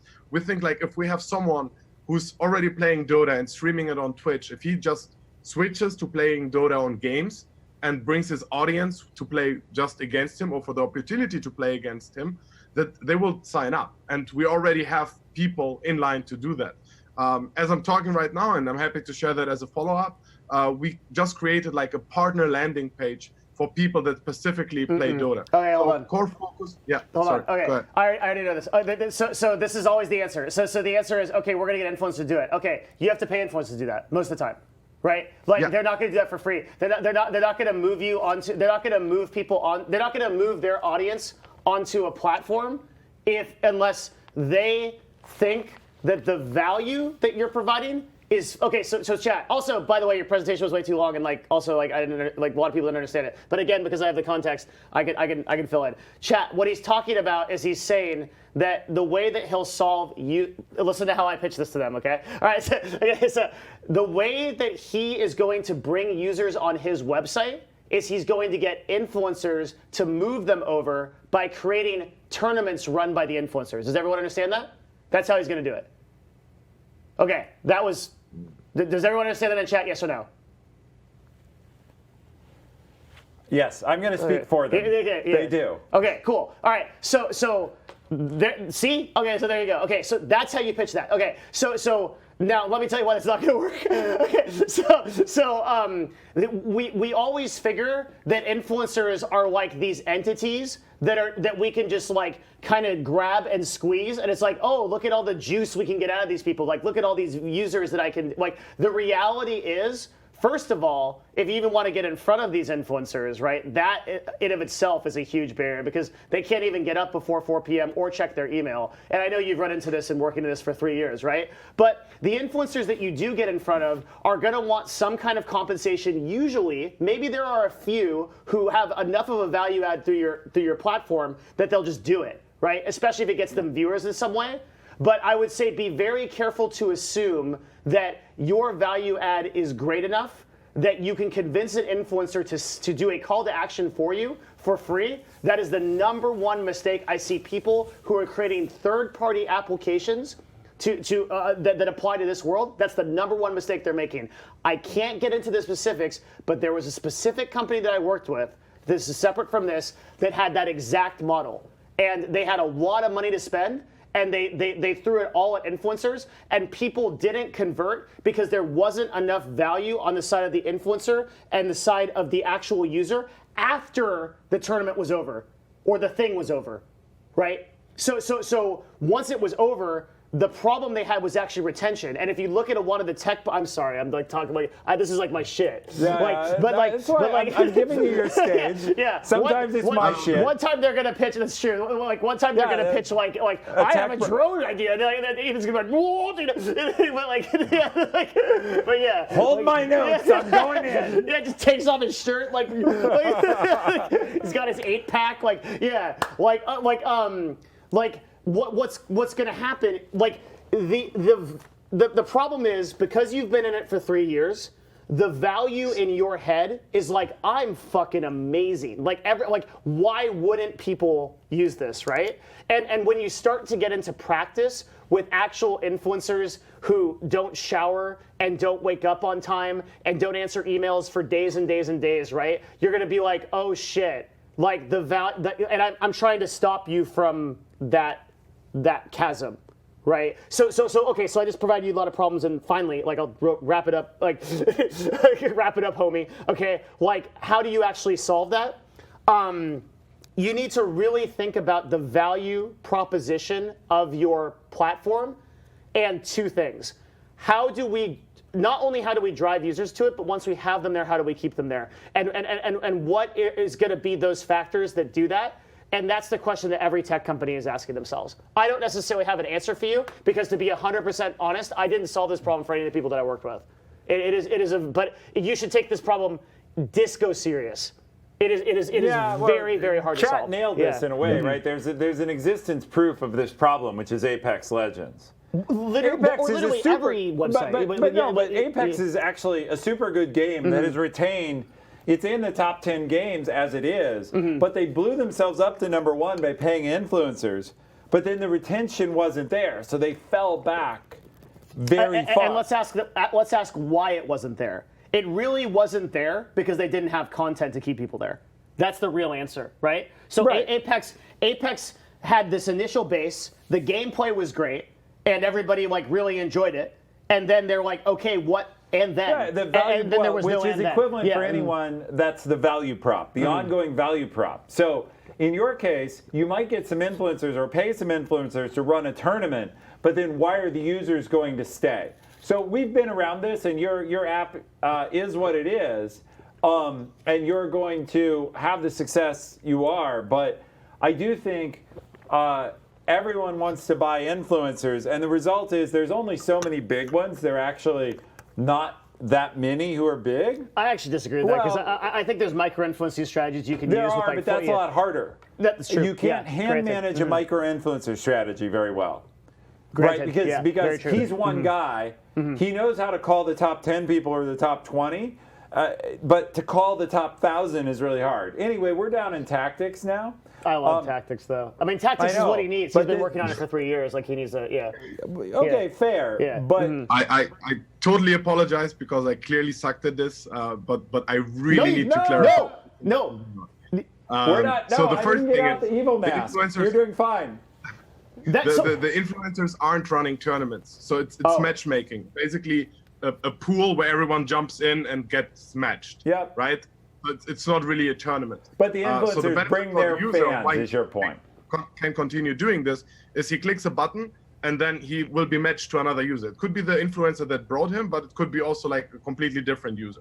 See, that I think is actually worse because I think that the draw, I automatically assumed that your idea was the other way because I think an influencer that runs a tournament and then match makes it against other people would be a more compelling proposition for the influencer. Again, the influencer can absolutely do that, as you saw on the one page cool. example. Yeah, so it is they can that. create a tournament. So there are two ways, right? Like Right. the tournament, like everyone can create a tournament, but there's also like a matchmaking pool. The second thing is, and I mean, you guys are probably very well aware of this. It's not really like the 10 top influencers in the esports industry that make platforms like Twitch and Mixer money. It's the long tail. It's the people that have like 500, 1,000, 200, even 150. Yeah, but Ethan already concurrent addressed viewers. that. Sorry? Ethan already addressed that. Those are hard to manage. You've got a team of 2 guys. Like you mean the smaller ones? Yeah, you got like if I you're have a completely different experience with Hitbox because we didn't have that many streamers that had like above 10K concurrent viewers. We probably like had simultaneously like at peak perhaps like 3 or 5 or 3 to 25, but most of them were like somewhere between like I'm talking about the little bit bigger ones, right? I'm not talking about the ones with like 0 to 100 viewers. The core ones or the ones that were working for us best that really kept like the users engaged were the ones between like 200 and 1,000 concurrent viewers. No, I agree and they were with the you. easiest to manage because they didn't require any management. I agree with you completely. I'm saying I think micro-influencing is a really good strategy. What I'm saying is at Hitbox, you were on the staff. You were the platform they were streaming on. Here, you are a third party that has to convince people off the platform why to use your platform. Does that make sense? Yeah. Yeah. So the difference is you had okay, here's the example, right? If somebody, I'm not gonna use Ethan because I can't say, but Ethan works at Twitch, but if an account manager from Twitch comes in and says, Devin, do this, that has a completely different implication than if a third party company comes in and says, Devin, do this. Well, you see what I mean? What we can say for any platform company, for any company like that, that person at that company, let's use something we're not associated with, Facebook Live. Yeah. They know all the IDs and have a contact method for everyone they want to activate. You unfortunately don't. You have to get that. You have to get their contact. You have to get in their inbox somewhere. It's just harder. So what Ethan was saying is if you had 50, because no one is debating that those micro-influencers would be more effective. You're 100% right there, and you should focus on this. But I think it's going to take more human resources than you're estimating, because you're going to have to get those people engaged with you, like Ethan is saying. Yeah, and the it's gonna be better hard. way, which I know, I think we should close on this because I had Jack line up the next person. Oh, okay. And so we've given Aladdin an hour almost of time and feedback. I like going Deep? Yeah, Well, I do. Okay, Yeah. but This is something we can address. good to later. know. But even Yeah, good to then, know. we'll only get to do one more person if we start now. Yeah, I know. We're gonna do one more. Yeah, great. Yeah, that's fine. Because this takes a shitload of energy. By the way, I feel like I'm at Super Saiyan 3 this entire thing. Holy shit, this is fucking insane. I really appreciate your time, But guys. wait, here, real No, quick. it's okay. We've enjoyed giving you feedback. Is this something that's like actually providing value? Like, is this? You can lie to me. Like, don't lie to me. But is this actually like useful? lie to me. Yeah. Because I mean, you guys are obviously 2 industry veterans, right? So, and this is like my core audience in terms of investors. I obviously will go back to many people I've pitched to before. The money that I secured is from non-endemic investors, I'd say. Okay. But the core ones that I really want on board are people theoretically like you guys. So getting this feedback is really important, because if you guys are my audience or my target audience, then it should work on you, right? And having this opportunity to talk to you guys before I get a simple no from them, because I won't take an hour, and you guys know that. Yeah, you go to an that's investor, true. They'll thank he won't you and take say an hour we'll to give you follow up, feedback. and If you're then lucky, he will actually give you some feedback, but only if you're lucky. It's mostly a no through an associate. Like yeah, that's correct. It's a no, and the associate calls you back a week later and says, "Sorry, I don't think we're interested." Yeah. And Exactly. well, why? So- and well, whatever. So getting this is very valuable, and for everyone out there, like in the chat, and like I didn't manage to read all the messages in the chat next to it, but for everyone there with an idea or with a company that is already at MVP stage or still at idea stage, you should apply for this, because for this stuff there are people that pay a lot of money to get this kind of feedback. Like it's not just you're going to an incubator or an accelerator and you get that feedback by developing your idea. You should go through this first, because this is something that will provide like so much value to your company that you will save so much time and so many contacts and leads and resources, because getting a no from investor means you will never be able to go back to him. You don't pitch an investor twice. I mean, not even different ideas theoretically. Yeah. If he tells you no the first time, that lead is burned. And you guys know that as well, right? So getting this feedback is insane. Like you won't get that anywhere else. At least not unless you apply like for Shark Tank or whatever. And I think they will just destroy you rather than give you like feedback how to improve, right? Aladdin, I'm really glad you're on the show for our first pilot, dude. I can't even tell you. Like, the fact that you came in, and also I want to make it... His pitch for us was better than his pitch for him. It was authentic, energetic, and like...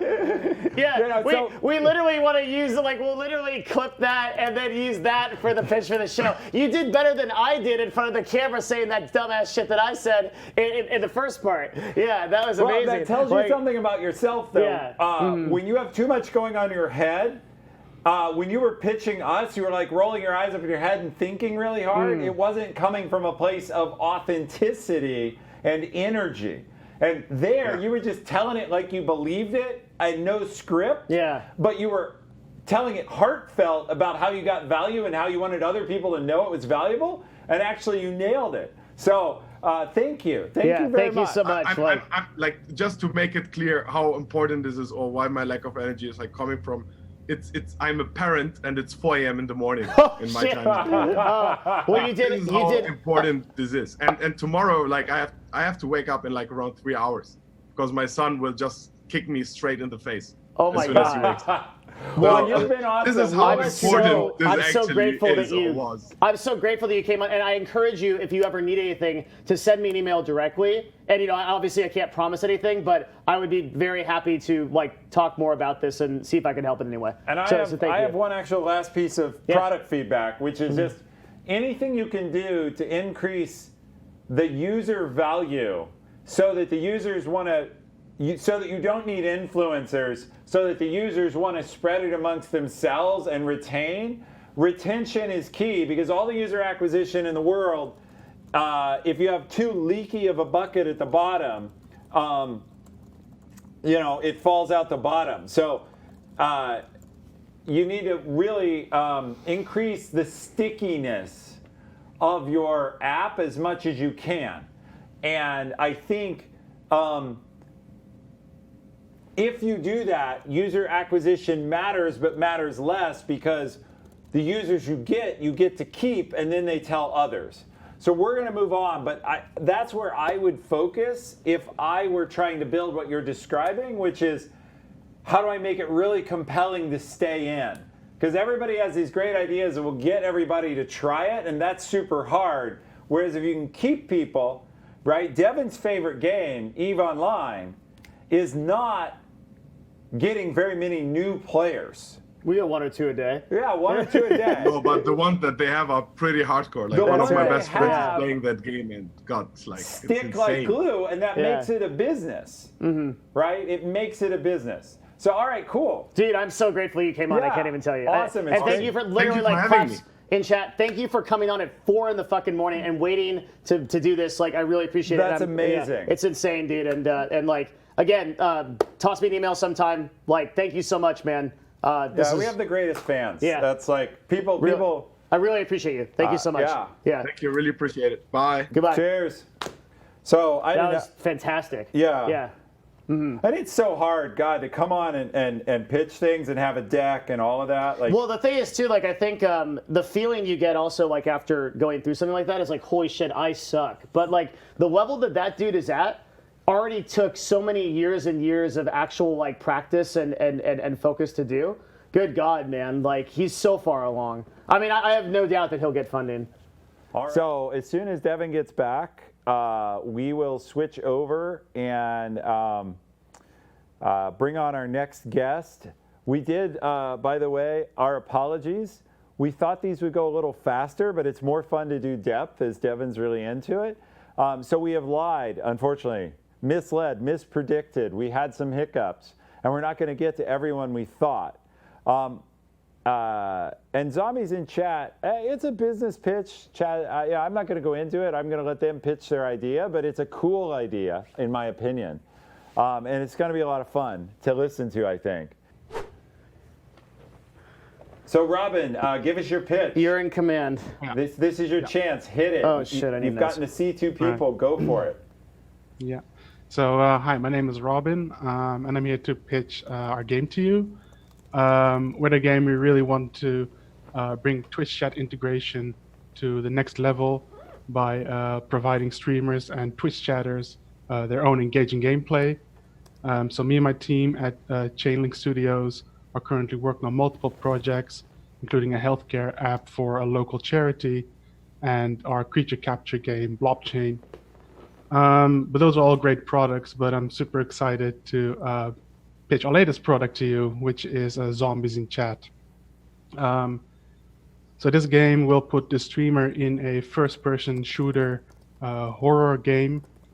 Think like Amnesia, like has to be very scary, very dark and gritty.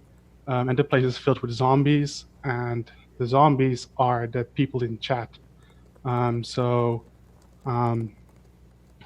People in chat, the chatters can join as a zombie using our overlay extension, and this extension will allow them to select tactics for the zombies, like what do they want to do with their own unique zombie.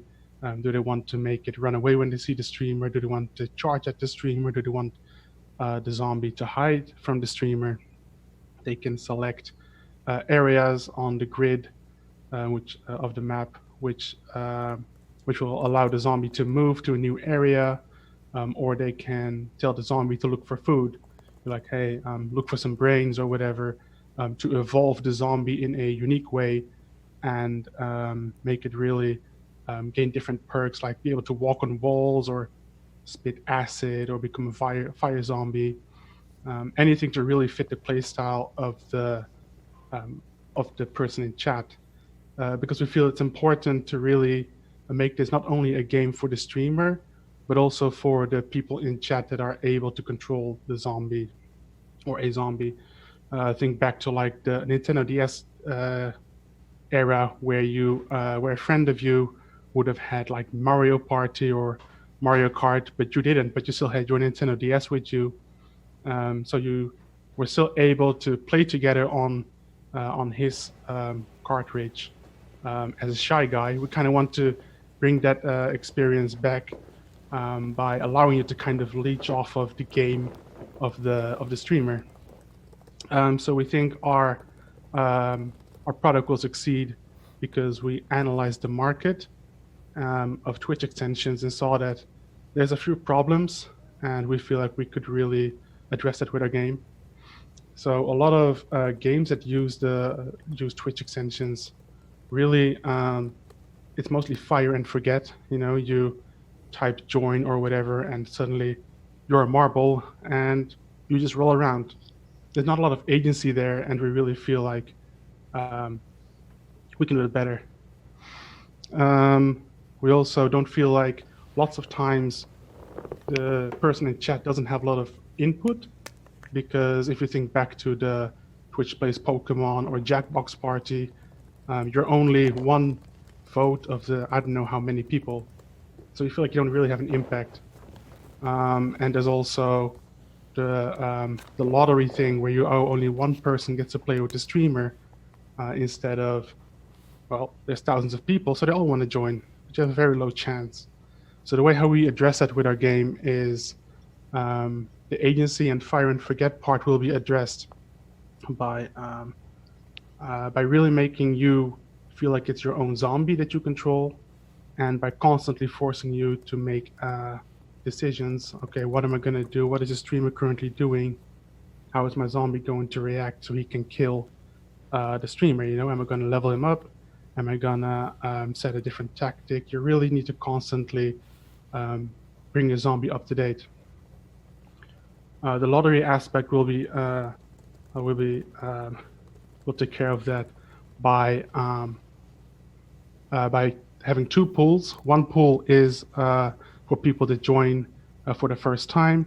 They'll be placed in pool 1, and from there we draw the new users that can be a zombie. After the match is over, those users will be placed in pool 2, and we won't draw from pool 2 again until pool 1 is depleted. And that's how we make sure that everyone in chat gets, their fair chance to play as a zombie.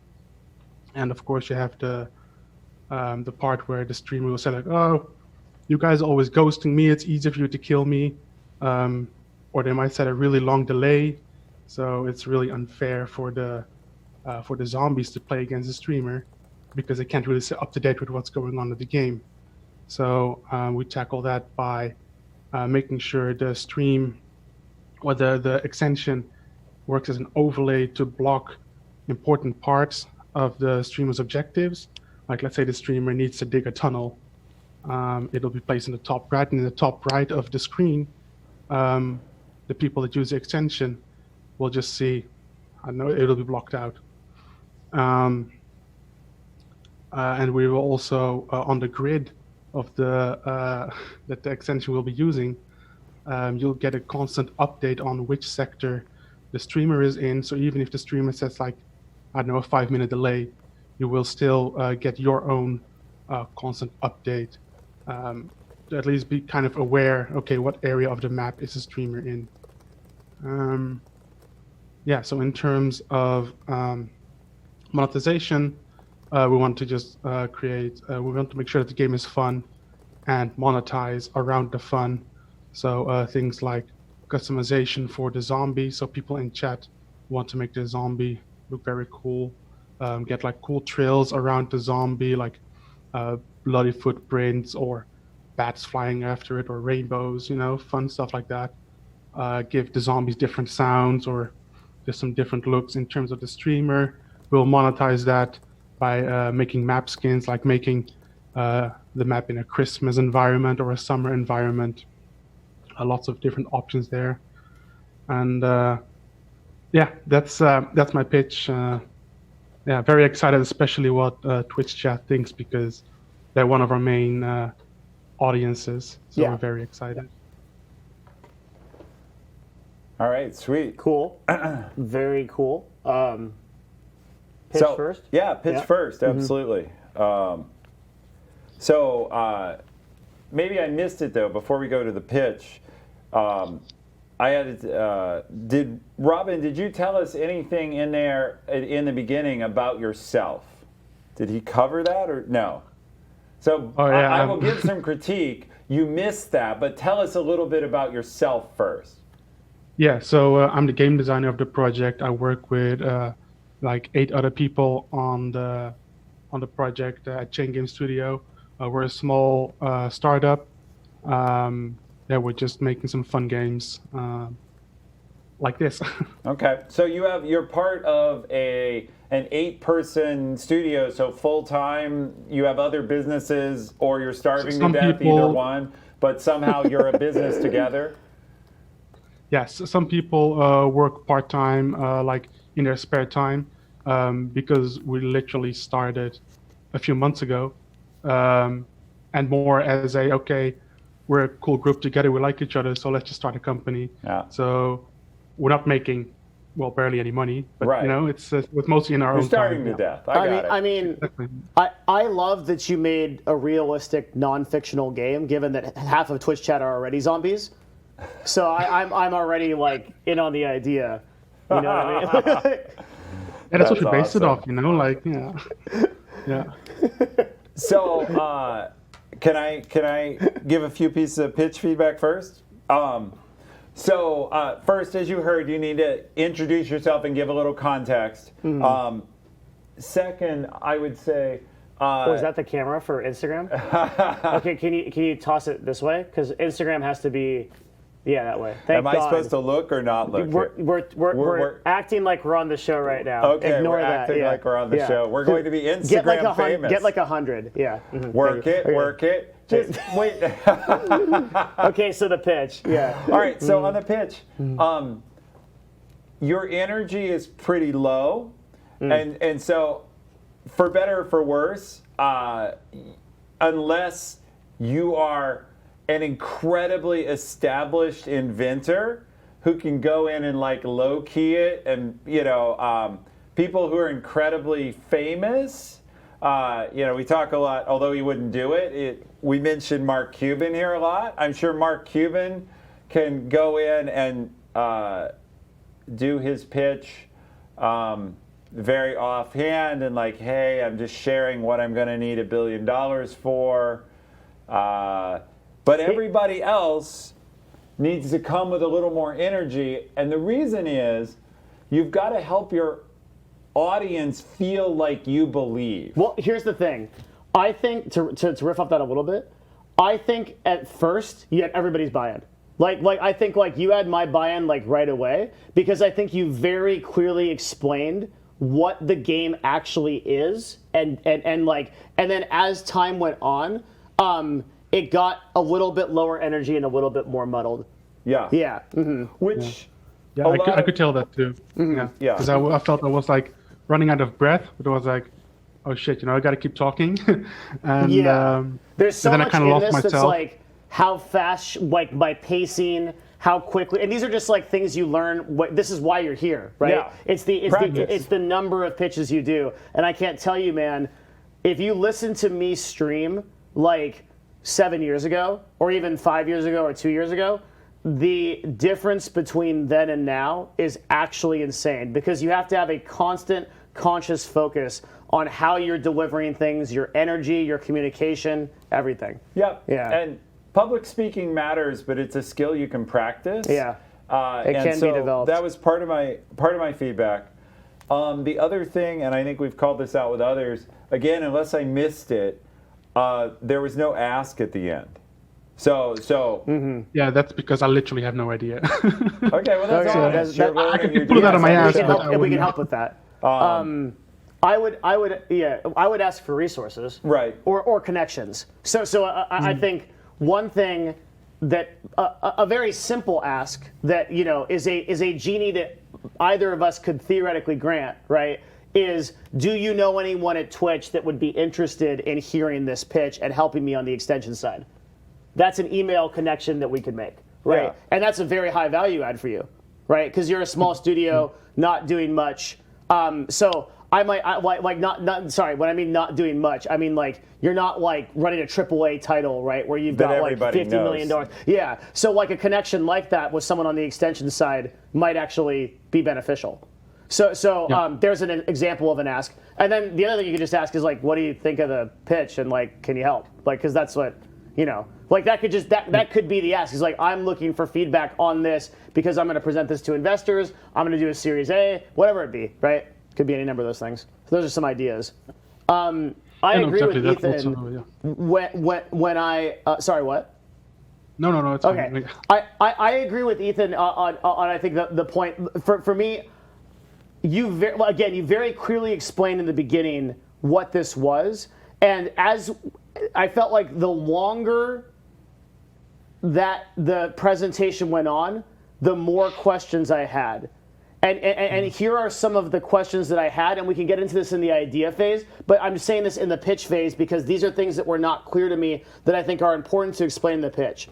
So first of all, how much time does it take as a broadcaster to integrate with this? Is this like a game that the viewers are playing on the side, or is this like a Jump King level thing where like Mizkif has to be completely involved in his chat and interacting with them? Now both are okay, right? But you have to make that clear to the investor or the person in your pitch, which is like, how much time is this going to involve? I love the idea of chat going around and messing with shit and having more to do.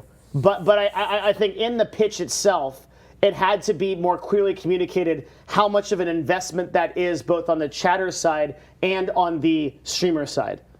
And then I think also in the pitch, I would say why doing more work around why a streamer should care about this is important. So I think in the beginning of your pitch, you could say something like, hey, Devin, you're a broadcaster, and Ethan, you're a broadcaster too.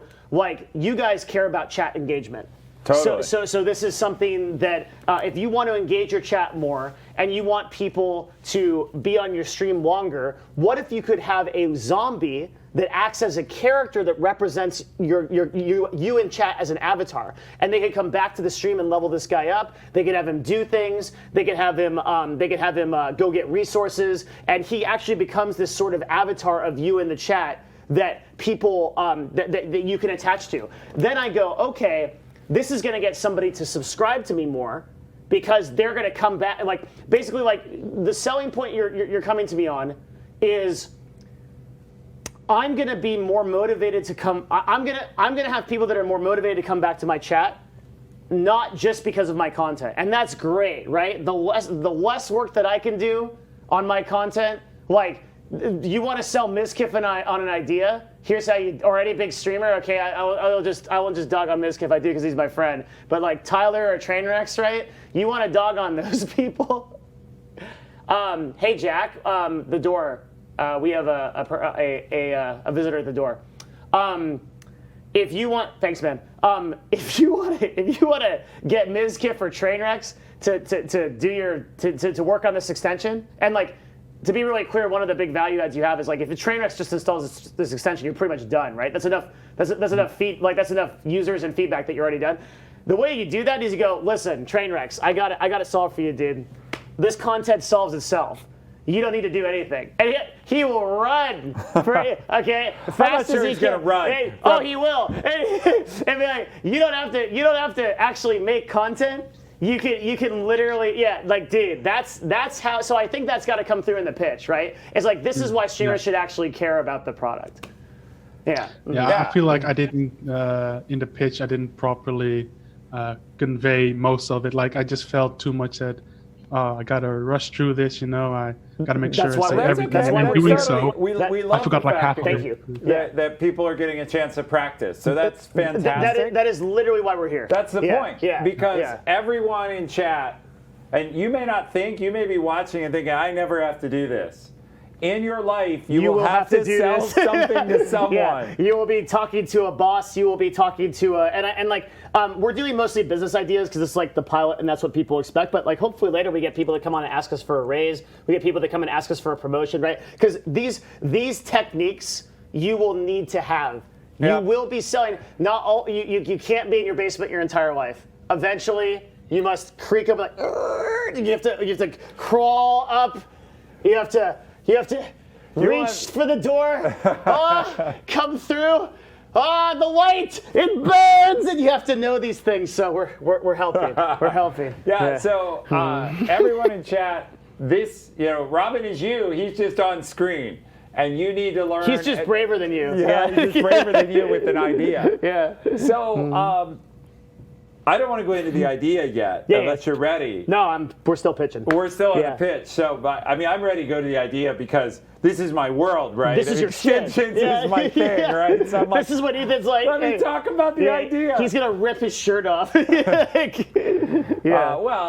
the first I made this of today, right? Mm-hmm. So you made extensions? Yeah, I ran the extensions team. Oh shit! No, this really is my thing. Yeah, okay. Yeah. We never talk about it because we're always talking about bits and stuff you subs. made. But no, I ran developer experience, which is what the team was called at the time at Twitch. How crazy is that, chat? So you're making an extension. You've got the dude that made extensions Well, of it. Yeah. I a whole team of people, they'll go watch this. They'll be like, no, I built it. You were just the boss, which is true. I don't actually build anything. But I was a part of the whole extensions effort. So I have a lot of stuff on the idea. For the pitch, I think we've given you the main feedback of what you missed and what you could do. I think energy and public speaking is part of it. And then clarity. I think the biggest thing, all the stuff we've talked about with everyone, no one yet today has quite managed to just be really clear about what is it, what's the compelling piece Why of should it, we how care? does it work, Yeah. why you should invest or support or give me whatever I'm asking Which is for. the hardest thing to do. Yeah. Yeah. But getting good at that for everyone in chat, it's be clear about the ask. Sales has both the idea of being an opener and a closer. So the opener is like, how am I going to start the conversation? And the close is the ask in the end. But to be clear, I think you were the most well-explained person thus far. I understood. I understood your core product in the beginning better than I understood any of the other pitches today. Yeah. Yeah. So I think that's good. All right, cool. Yeah. Idea? So I reiterate that I'm not representing Twitch here, even though I used to run this team. However, Even though this is my whole shit, this isn't my shit. I'm here co-streaming with Devin. Yeah. And plus, I have to say that because it's true. I know. Yeah. But the first thing that's good news for you, at least in my era, Twitch would have loved to have seen an extension like yours work. And I'm going to talk about some of the things about why it hasn't worked yet and what could help you. But from a promising you nothing that anyone will contact you, the truth is if you can get this to work, Twitch would love it to work because it increases engagement. And in many ways, this was the original dream of what extensions would do. And we've now migrated, Twitch has now migrated to other things that work on extensions. I can tell you some of the reasons this has not worked, and so that you can work around them. Devin hit on one of the main ones, which is how much of the streamer's attention do you need? Because speaking as a streamer, and Devin can talk about it even more, you have a ton of shit going on. Ugh. You're trying to say something in hopefully your native language, but in some language. You're trying to be articulate. If you're a gamer, you're trying to play a game. You're trying to watch chat and acknowledge chat. You're trying to thank subs and direct your mods. And so your mental load is incredibly high. The idea that there's then this extra thing that you also need to pay attention to is very hard. And so the first key distinction you have to make, and maybe you already know this, is do I stop what I'm doing and play this game with my chat? Or is the idea that I can do a little tiny bit and chat will mostly, and chat's going to love this, play with themselves? So I'll let you answer that real quick. Which model is it in your mind? Is it the streamer plays a little bit or full time? Yeah, so it'd be like the streamer would play it full time because it's a really fleshed out game by itself. Okay. On top of the extension. See, so the extension supports the game. I think that's a better answer than part-time. Because part-time, part-time you give another thing to the streamer to have to deal with attention-wise. But full-time, it can become a meme game. Well, and meme games are that's the fucking point, great. kind of. Oh, man. Yeah. It's supposed to be like a quick match, like maybe during intermission, maybe you just Yes, play the I lead think game and this is you're a kind of bored because you lost. Really You're just good idea. play a quick game of that. I'm going to disagree on I'm going to at least give a couple of reasons for disagreement. Number one, if you wanted to replace what the streamer is doing, the streamer has to believe that it's a game they would like and that it's good enough. So you've yanked the quality bar way up high to where I'm going to give up playing this AAA game, this shooter or whatever that I normally play, and go to playing zombies in chat, and I'm going to be equally entertained. I'm going to be like, just realize you're comparing yourself against League of Legends. Just to riff off this real quick, to agree with you guys, because to use a physical example of this, a game like Jump King, which is pretty much made for like Twitch chat and that, like that's very effective, but you also have to remember all the ones that had like a lot of Twitch integration and didn't do that. Like Dead Cells has never really had like a lot of pickup. It didn't have like 10, even though it is like a game you can literally play with your chat. There was that other one where you would like the birds that would fly along and they would like drop things that the Twitch chat said that they might know. That's Dead Cells, right? That's Sorry? Dead Cells? That's also Dead Cells, right? No, it's You have like a bird? It's it was another game, but doesn't matter. The point is, Ethan, just to support Ethan in this. Engagement. It's hard. You're Yeah. upping the bar.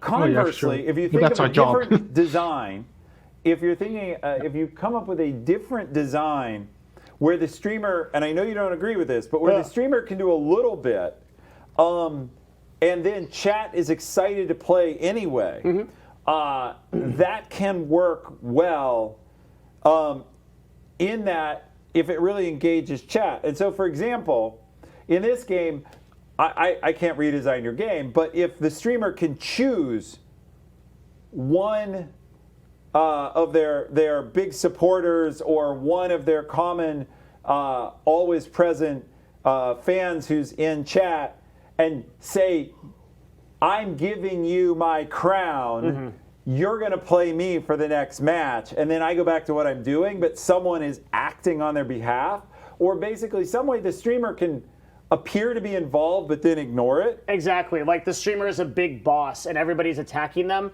and maybe the streamer has it like alt-tabbed and then they go back in and they click a couple of things and they go back out. This would be very good for like people like Mizkit for Trainwrecks or like Destiny or people like that that aren't 100% engaged but partially engaged. Yeah, and they have a little bit of time. Yeah. Whether it's when they're in the lobby or you take something like a Hearthstone streamer that while the other guy is playing his card, they have time to look at it. But it's got to be like glancing at chat. Yeah, there's They've a got to be able very to do it. delicate balance that you need to hit here. Yeah. Like That's this very is much too like an idle advanced, game. and it would sell a lot of Alexas. But if you imagine like having an Alexa voice control for the streamer interaction, so like every now and then I can say like, run away, use the grenade. The point is it's got to be really easy. So you just have to pick that model.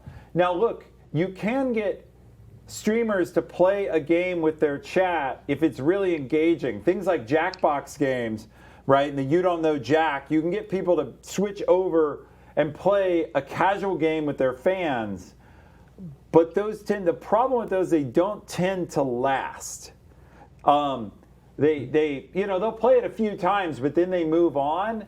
And to be a successful game at this point, you need a lot of replay or a lot of adoption. Yeah. And so I think you want to be an add-on, is my opinion.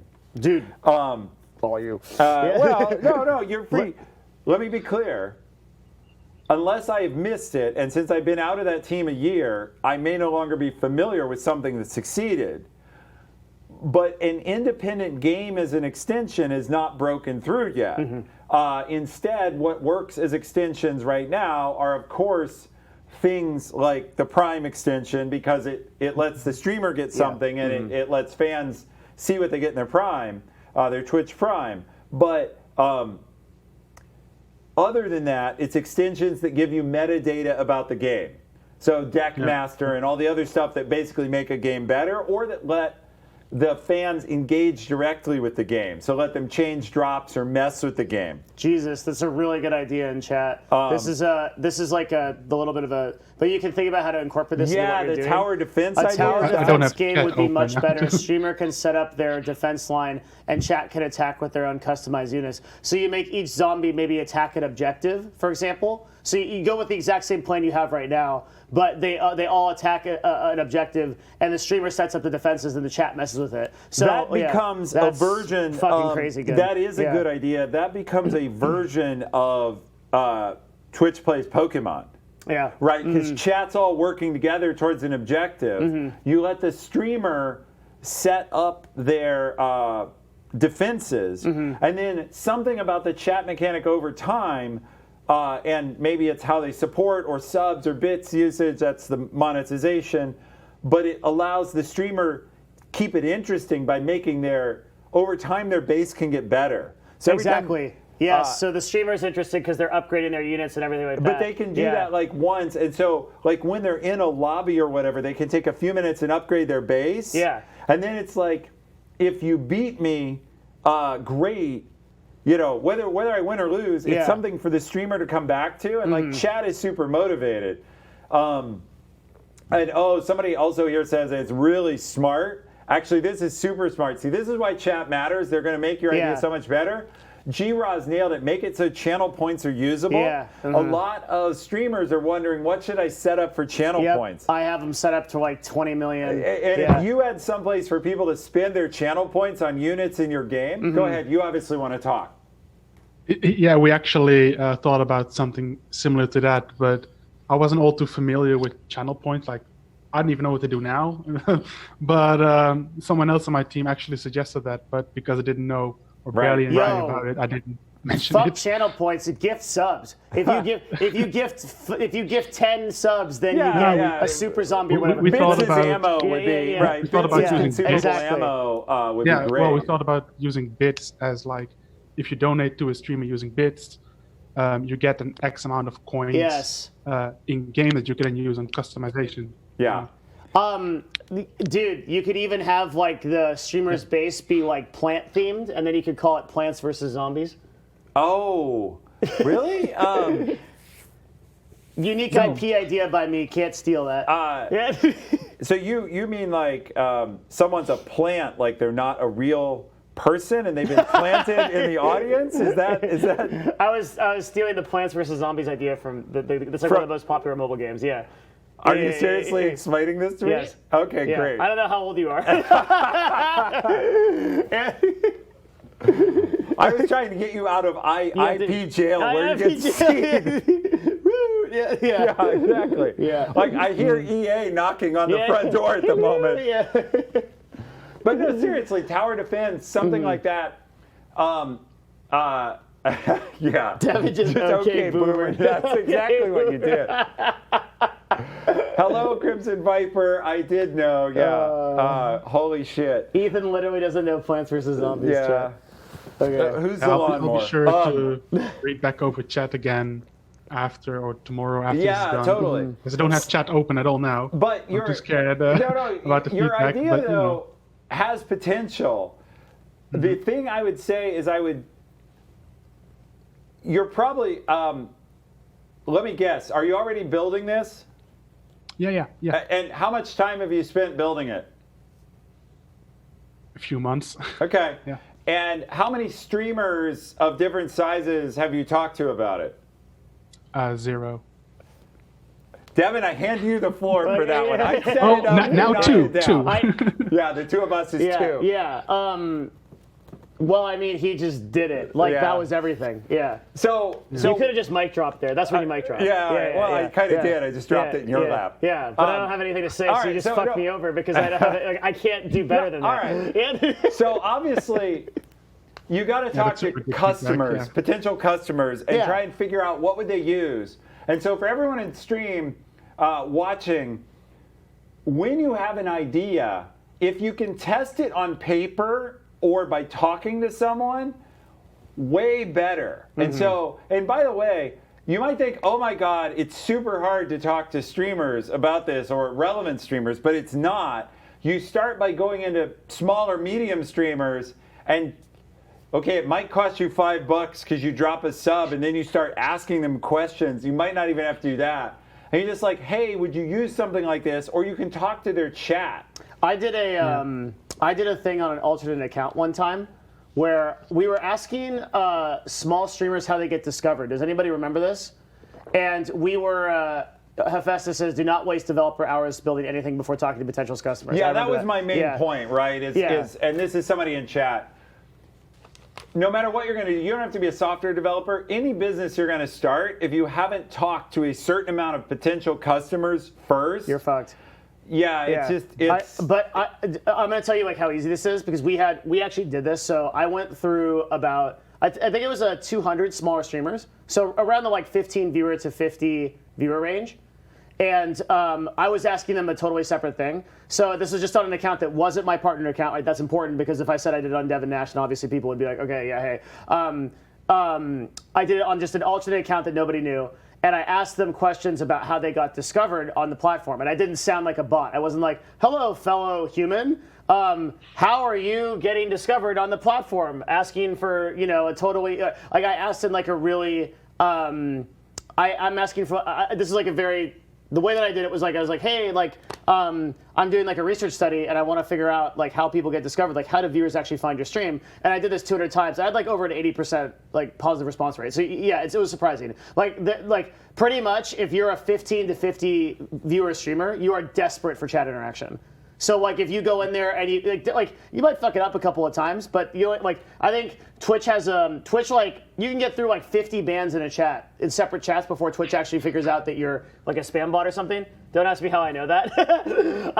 But the echelon to get banned on Twitch as a whole is very high. So you can people normally don't ban you for asking a question. No, so there's actually a way to get banned on Twitch as a platform. There's a way to do it. Yeah, but. Maybe. Well, yeah. Sure, but that's not important right now. The point is don't be scared to go in there and be like, hey, like I'm a developer, I'm trying to make a cool game, and I'm trying to get some feedback on it. Like if you have a moment of time, what do you think about this? Which is another relevant point, by the way. Sorry, we're just slamming them at you, but you have the VOD. You have to determine what level of streamer are you targeting. And of course, everyone starts with, I want Mizkif. Yeah, I want Trainwrecks. I want the biggest name. I want name. XQC. I want, they stack rank who is the biggest streamer, had the most concurrence yesterday. That's my target market. But realistically, there's only a few of them, and you actually want to target maybe a different segment. Because one thing we know about extensions, this would be true of any sort of software, is what works for one tier doesn't necessarily scale. And a game like this, it's super important. One of the things we found is hard about teaching people how to build good extensions is it's got to work for 10 viewers who are engaged and for 10,000. Yeah. And that's super hard in a game. Getting gameplay that works with 10 and 10,000, very hard. Building a back end that can have 10 people and 10,000, very hard. So you kind of have to decide where you want to go in and who needs what you have. And if you're interested in chat engagements, it's got to be big enough. The chat has to be big enough. Most people don't chat, like even here and everybody knows, like most people are busy lurking. And a good extension might draw a few lurkers out, but not all of them. And so there's just a lot to think about there. It's about what I'm teaching on though here at this minute is knowing your target market. So first I was saying talk to your customer. That's an important step you skipped. A second one is really decide how you're segmenting the market. So those are a couple key things. Yeah, we actually we figured like, okay, first we'll make a prototype and we'll show it off to some streamers. Be like, hey, would you be interested in this? Instead of just explaining the idea, we felt it was better to just show it to them. But then over the months, we got caught up in different projects, and then we didn't put lots of time more into this. And now with your dev time, I mean, I know you're starving and eating ramen or whatever your local equivalent of ramen is. But your time is actually very valuable. And if you went and got like a regular job, you'd be making, if you just went like some horrible job doing IT for a bank, that's like my vision of a horrible job is like rewriting the software for ATMs or whatever. The one guy in chat that does that is like, he wants out, man. Ethan Evans and he or she is sending me a resume right now, like help me out of the basement. Only my basement is in the basement of a bank. Anyway, but you could be making money, so you have to value your time that way. And you put in all this time building a prototype, which unfortunately might be of something no one wants. Not because the general idea of zombies in chat isn't good, but because your specific way of building it isn't good. And that's why I'm saying you literally sit down with people. Let me try a different approach here. It'd be interesting. Do you live in a medium to big size city, or is there one within an hour of where you live? Yeah. Okay. So there are streamers in that city, and they actually meet up, or you could go meet them, or you could figure out who they are. This dude.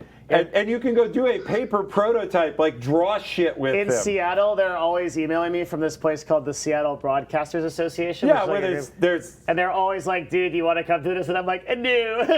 but like, there But are they those actually places. gather. They Well- gather every time. They got like a bunch of people together, and there's like some people in there with streams. so I didn't so- catch the fact. Someone's lecturing Yeah. me that you can drive across the whole Netherlands in 3 hours. I wasn't trying to speculate where you were, and if you said that earlier, I wasn't missing that or No, saying it's in the that. letter, but But yes, I get that. So you go to obviously you go to Amsterdam. I'm sure there's a streamer meetup, hypothetically, right? see. You can easily go find those people and show them a paper prototype of like, this is what I'm thinking, and get their feedback.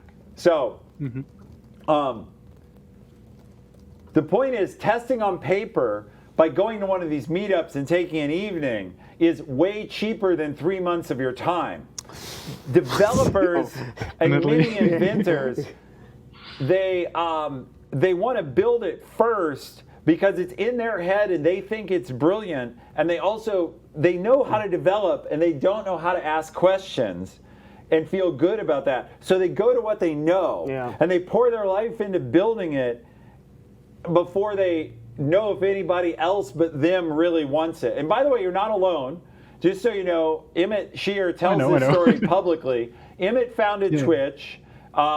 Twitch did very well, was acquired by Amazon. He talks about how his first 7 companies or first 7 ideas all failed because he didn't ask anybody about them. He just started building software. And so he tells this story about how he and a couple of his friends decided they were going to build calendaring software. Yeah. And so they started writing calendaring software, and it turned out it flopped. And one of the reasons was they didn't want to use it. Nobody they knew wanted to use it, but they assumed that there must be a lot of people who needed calendaring software, so somebody must want to use it. Don't do that. All right. So I've hit up my ideas. I'll close with some stuff, but do you have other stuff you want to say about I the mean, this is your shit. All right, I this had is my my shit. chance. All right. I had my chance. All right, so here are your takeaways. Twitch would love to see something in the general direction you're thinking happen. So if you have a prototype, show it to some people, figure it out. But I believe, unless Twitch has changed, they would love to see it. And so they have developer forums. You can make contact and get feedback. If you are in the Netherlands, it's also true that a big festival, you might know about it, is going to be held there May 1st and 2nd, right? It's TwitchCon EU. So the whole developer, I totally knew that. some number of people of the developer team will be there. You might have to spring for a ticket, but you can actually go in and talk to the team and get their accumulated wisdom on this, which is much more than me because they live and breathe it every minute of every day. And so there you go. So Yeah, that's all really great advice. Like, I had actually no idea that that was happening, but it's good to know. I'll definitely look into that, and also on the other stuff like the energy and all the other stuff. Yeah, that's really good feedback. It's like we got so caught up in just making it because we're like, oh yeah, it's super cool and it'll be fun, so we'll just do it. But we didn't think about, oh, maybe we should ask the people. Yeah, and I totally understand that. It's very common with entrepreneurs that they're so excited about the vision they have that they rush into it.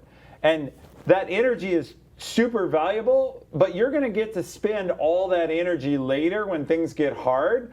You a little bit of like ready, fire, aim is what you've done, and you do want ready, aim, fire. And so that's just, but don't feel bad about that. By having done what you've done, you've joined millions of inventors before you. So no big deal. Yeah. You're great. All right. Yeah. Yeah. This is why we're here. I mean, like the expertise. This is working. We had an idea where it was like, I had like all the context. We have this idea where you have like all the context. It's working. This is how it should work. Yeah. It's working. And actually, let's talk about this for a minute. How did we plan Twitch Pitch? Because obviously some stuff, we've had a number of technical problems here today. Like we've had a number of things that didn't work the way we wanted. But we did think it through. Yeah. And we did, so like execution, I don't know, we'd give ourselves a D or something, or a C for today, but we'll move that grade up. But we did have the idea and discuss it, and then discuss how to brand it, and then talk to people about it, because we had 2 pre-shows where we got the signals like, oh, people are really interested in it. And then Devin's been doing something else, which he's going to do with you right now. He doesn't know it yet, but he is. He's going to ask you for feedback on how have we done helping you. Oh, I was going to do that. Yeah, see? Yeah. Well, now, how have we done helping you? No, was this valuable? Like, was this? Yeah, no, yeah, absolutely, like 10 out of 10.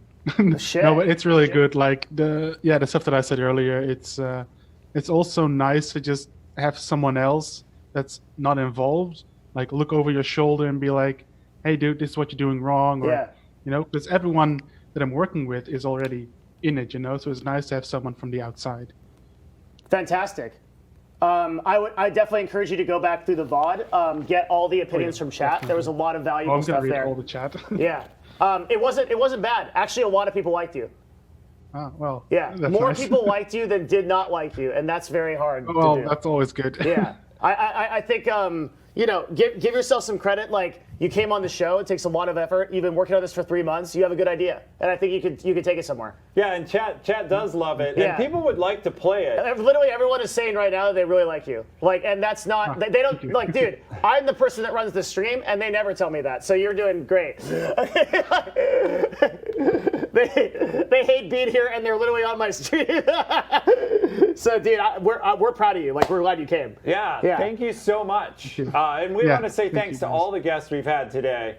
Coming on first, weathering the storm, being bold. The pilot episode, dude. Holy shit. Now I have a duty here as well at this point, because we're clearly like wrapping up. Yeah. And I always have the duty of pitching. Do we want to get? Yeah, we're gonna say sign goodbye off. to you, So Robin. Go back to hopefully full we added screen. value. Thank you so much. Thank you. Appreciate it. Good. I have a duty, which is always the call to action duty. If you've enjoyed this show, please support Devin Nash Nerd Fusion by subscribing to the best show yet that happened today. We know that some of you have been waiting to hit it hard at the end, because I know who you are, and you haven't given any gifts. You haven't subbed yourselves. You haven't brought the Twitch Prime subs. I know you all have, and you're holding back waiting for this. And so we're going to talk it up, because it takes a few minutes for the big gift givers to work their way through the checkout experience and bring the rain. And see, here it comes. Azaboom, thank you very much for the 5 gifted. It's about to happen. If you guys... We can take out our headphones. Yes, good. Already done. Yeah. That stuff that's another thing I want to fix. Is those things drive me crazy. Yeah, this isn't. Here the headphone is like. Thank you very much. Boom. But here they are. The gifters are coming. Yo. And but you don't have to give a gift. You can sub yourself. Or you can just give follow the one stream. gift. You can follow. Yeah. You can bring in people. Another really great thing to do is join the Discord. Can you guys ! Discord in chat? In general, like, here's the thing. Ideas are things that I think one of them, if there's anything that I've learned in my very long, incredible life, it's that, by how old I am, it's, I think that stuff is not always going to work the way you think it is at first. And this pilot, we're really, really glad that we did, and it worked. Like, I mean, it was pretty cool to work through this, dude. 212 Phantom, 20 gifted subs, 10 stuff, 5 gifted subs. Yo! I told Thank you it's very just much. There's a lag. Yeah, that's insane. There's a lag while 20 they go. gifted subs. It's a lag while they, Jesus. yeah, well, 212 Phantom. 5 gifted subs from Paradox Unknown. He gifted 10 earlier, too, so that's 15. I knew Thank you. they would bring the rain. We just had to Damn. make the ask. We appreciate you staying. Yo, the Utmost Onish, thank you for the 5. Okay, this is actually crazy. And thank and you. We're I on the know, hype train. yeah, Yeah. well, I know Devin. He invests all this money back into the stream. I do, yeah, I Not to legitimately do. mention the effort that got put in here today. He brought Nerd Fusion behind this. He set up a nice studio. Gave us a place to really give Twitch Pitch character. I know we had all types of technical challenges thank that you we so will much. fix for the next few times. But I'm glad, chat, you recognize the value. 212, 10 gifted subs. So, Dude, that's 30. 212's come in heavy. Oh my God. With 30, and Thank that's you like so 50 much. total subs so far. But don't, bits are good. And also, Bits are good. There's the, hey, I built that. Come on, I gotta like That was sideways. just, I thought that was funny. Like, guys, bits are okay too, Yeah, it's all right. Thank you so much. I'm adding you right now. Thank you. We're on a level 5 hype train right now. Awesome. Yeah, that's super cool. Well, I'm sure it's Thank only got you. a few percent to go, so I'm sure it will end up completed. Thank you so much. Yes, bits are good. Ethan Evans, 211-2020. Somebody's. So, the other thing worth saying is please spread the word about this show. Tell people that we're being helpful, that the information's valuable. We want to get the word Jay out there. Sharpie, 1,000 bits. There All right, you go. there. Hey, see, thank you, Jay Sharpie. Appreciate that. Coming in with the Ethan Evans product special. I also got you in the Hall of Fame, Jay Sharpie. Thank you very much. So I'm updating right now because I'm updating all the people that are gifting. And the hype train is almost there. Yes, thank you. Thank you. So we're really grateful that we put this on. What do you guys think in chat? How was this show? I think it really has a lot of potential. Yeah. And all of the people that we brought on, they like that was some real shit. And like those were... honestly, it's like the fact that they told me that they get value out of it was like more reaffirming than anything else, because to know that we're doing VC level value for free, because Aladdin was right on that shit. You have to pay a lot of money to get that shit. Yeah, and you normally pay with your life, right? You pay by what you do is you pay by putting in years of labor. And then you go get shot down by a lot of VCs and your thing folds up and you end up with massive maxed out credit cards. And then you go back to the IT job in the basement of the bank and earn those out before you try again. But it really was a lot, so Paradox Unknown, thank you so much, man. Yeah. 105% on that hype train. You guys are awesome. Yeah, thank you. Awesome. It's thank you very much, and we love it because Devin invests everything back into what he's doing here. Yeah, and I mean, we're the next project for us on this stream is creative, which is something I'm going to talk to you about. But we're going to be investing back into writers and content so we can improve the Instagram and TikTok. And it's these kind of things that make that possible. I truly think that we set out on this show to do something. So Ethan and I, when we were talking about this show, we set out to do something that was not on Twitch pretty much ever, and we succeeded in doing that. This is something that nobody else is doing, and that is very, very cool. And you guys making this possible, it's super awesome. Really appreciate it. Oh my God, Yo-Yo Cheney has a streaming idea I don't know as we will take up. The Bob Ross paint-along stream.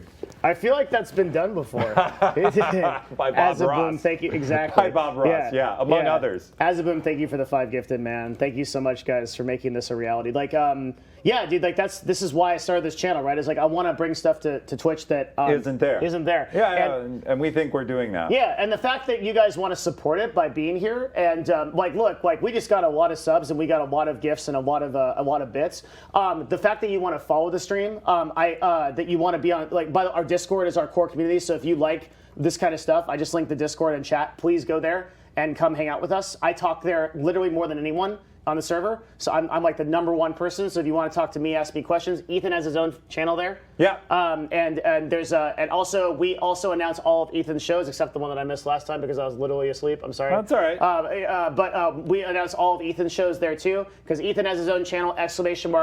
Ethan.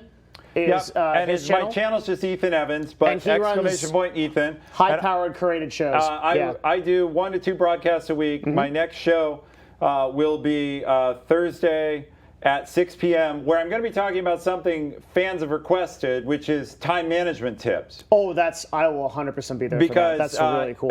Well, talk about how you think, because people do, but you can witness for it, how I'm the email machine.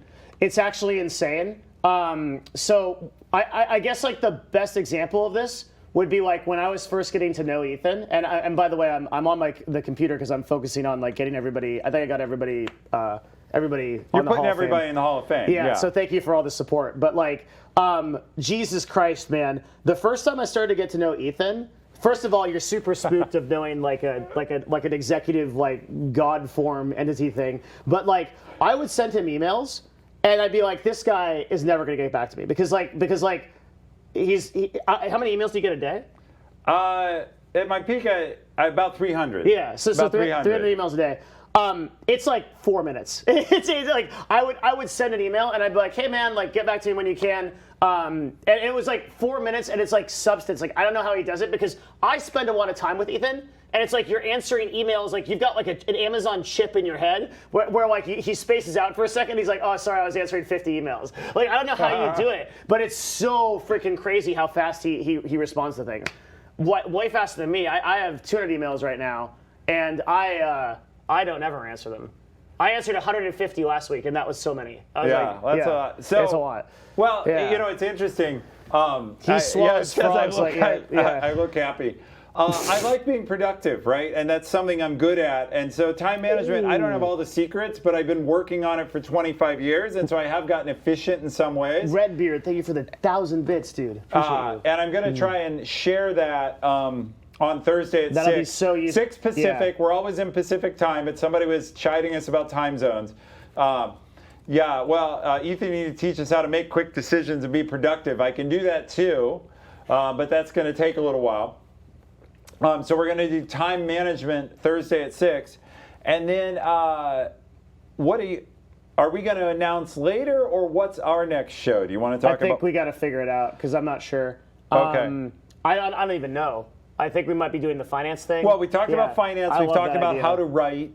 Both of those are really good. Yeah. Yeah. It'll be. We'll discuss it at dinner. But one of those will be. But the next show will probably be next week because I have really? time set aside next week to come back. Okay. Because we won't do another Twitch pitch for 2 or 3 weeks. I need time. Yeah. He needs to. Devin needs a little time to decompress. But we will do another show next week. What day? And all.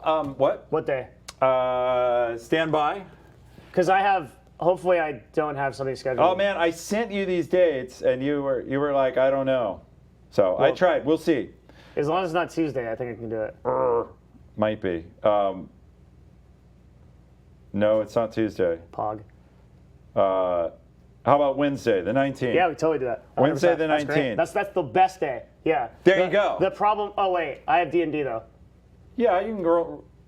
Wait, no, I don't have D&D next week. Okay, we're good. Yeah, we're 100% good. Okay. Yeah, we're 100% good. Yeah.